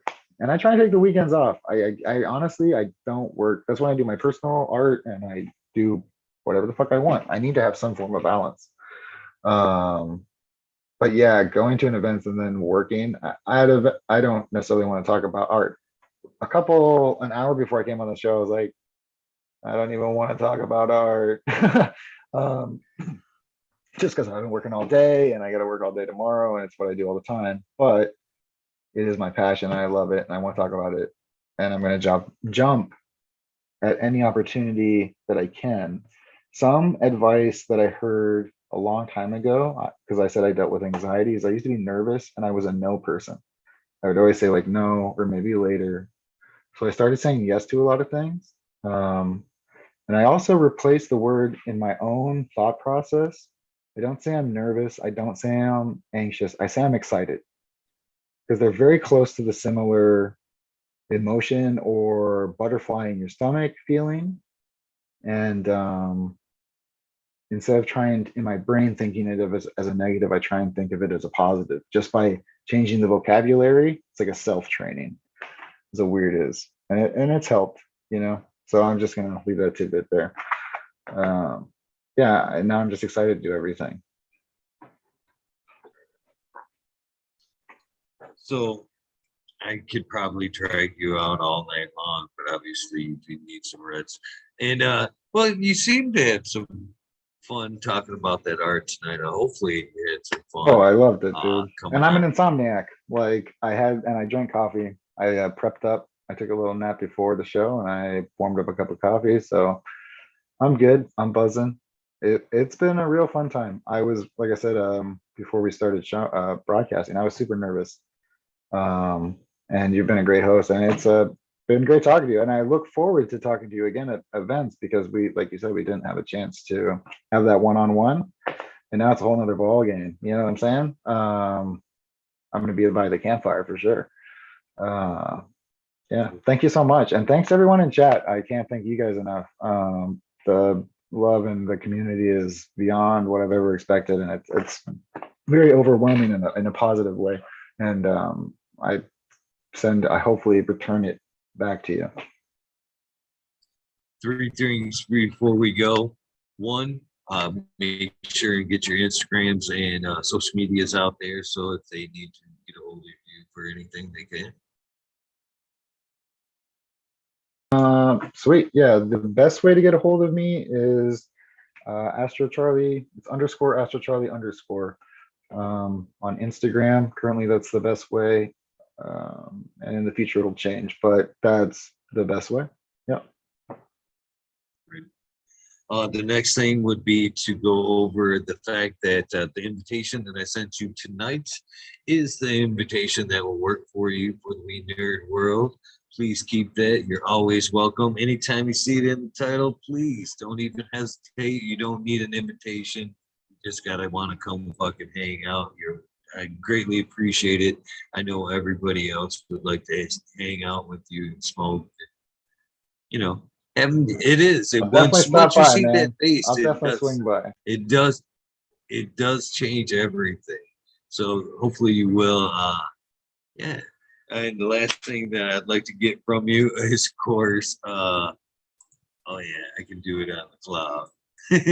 Is that sound bite? Basically, hopefully you know what the sound bite is. If not, then I'll go over here with you. You muted. Can you refresh me real quick? Sorry, I don't want to get it wrong. This is where I Yeah, get like my nervous. basically what I'm looking for, my version is, hey, this is Eagle, and I'm on fucking Talking Shit with Eagle, episode 599. You put whatever you want before, after that, as long as that's in the body somewhere, I'm happy. You got something big coming up for 600? Um, Someone. Okay, that's cool. I didn't know if I needed to like drum roll some shit into it. Okay, cool. All right.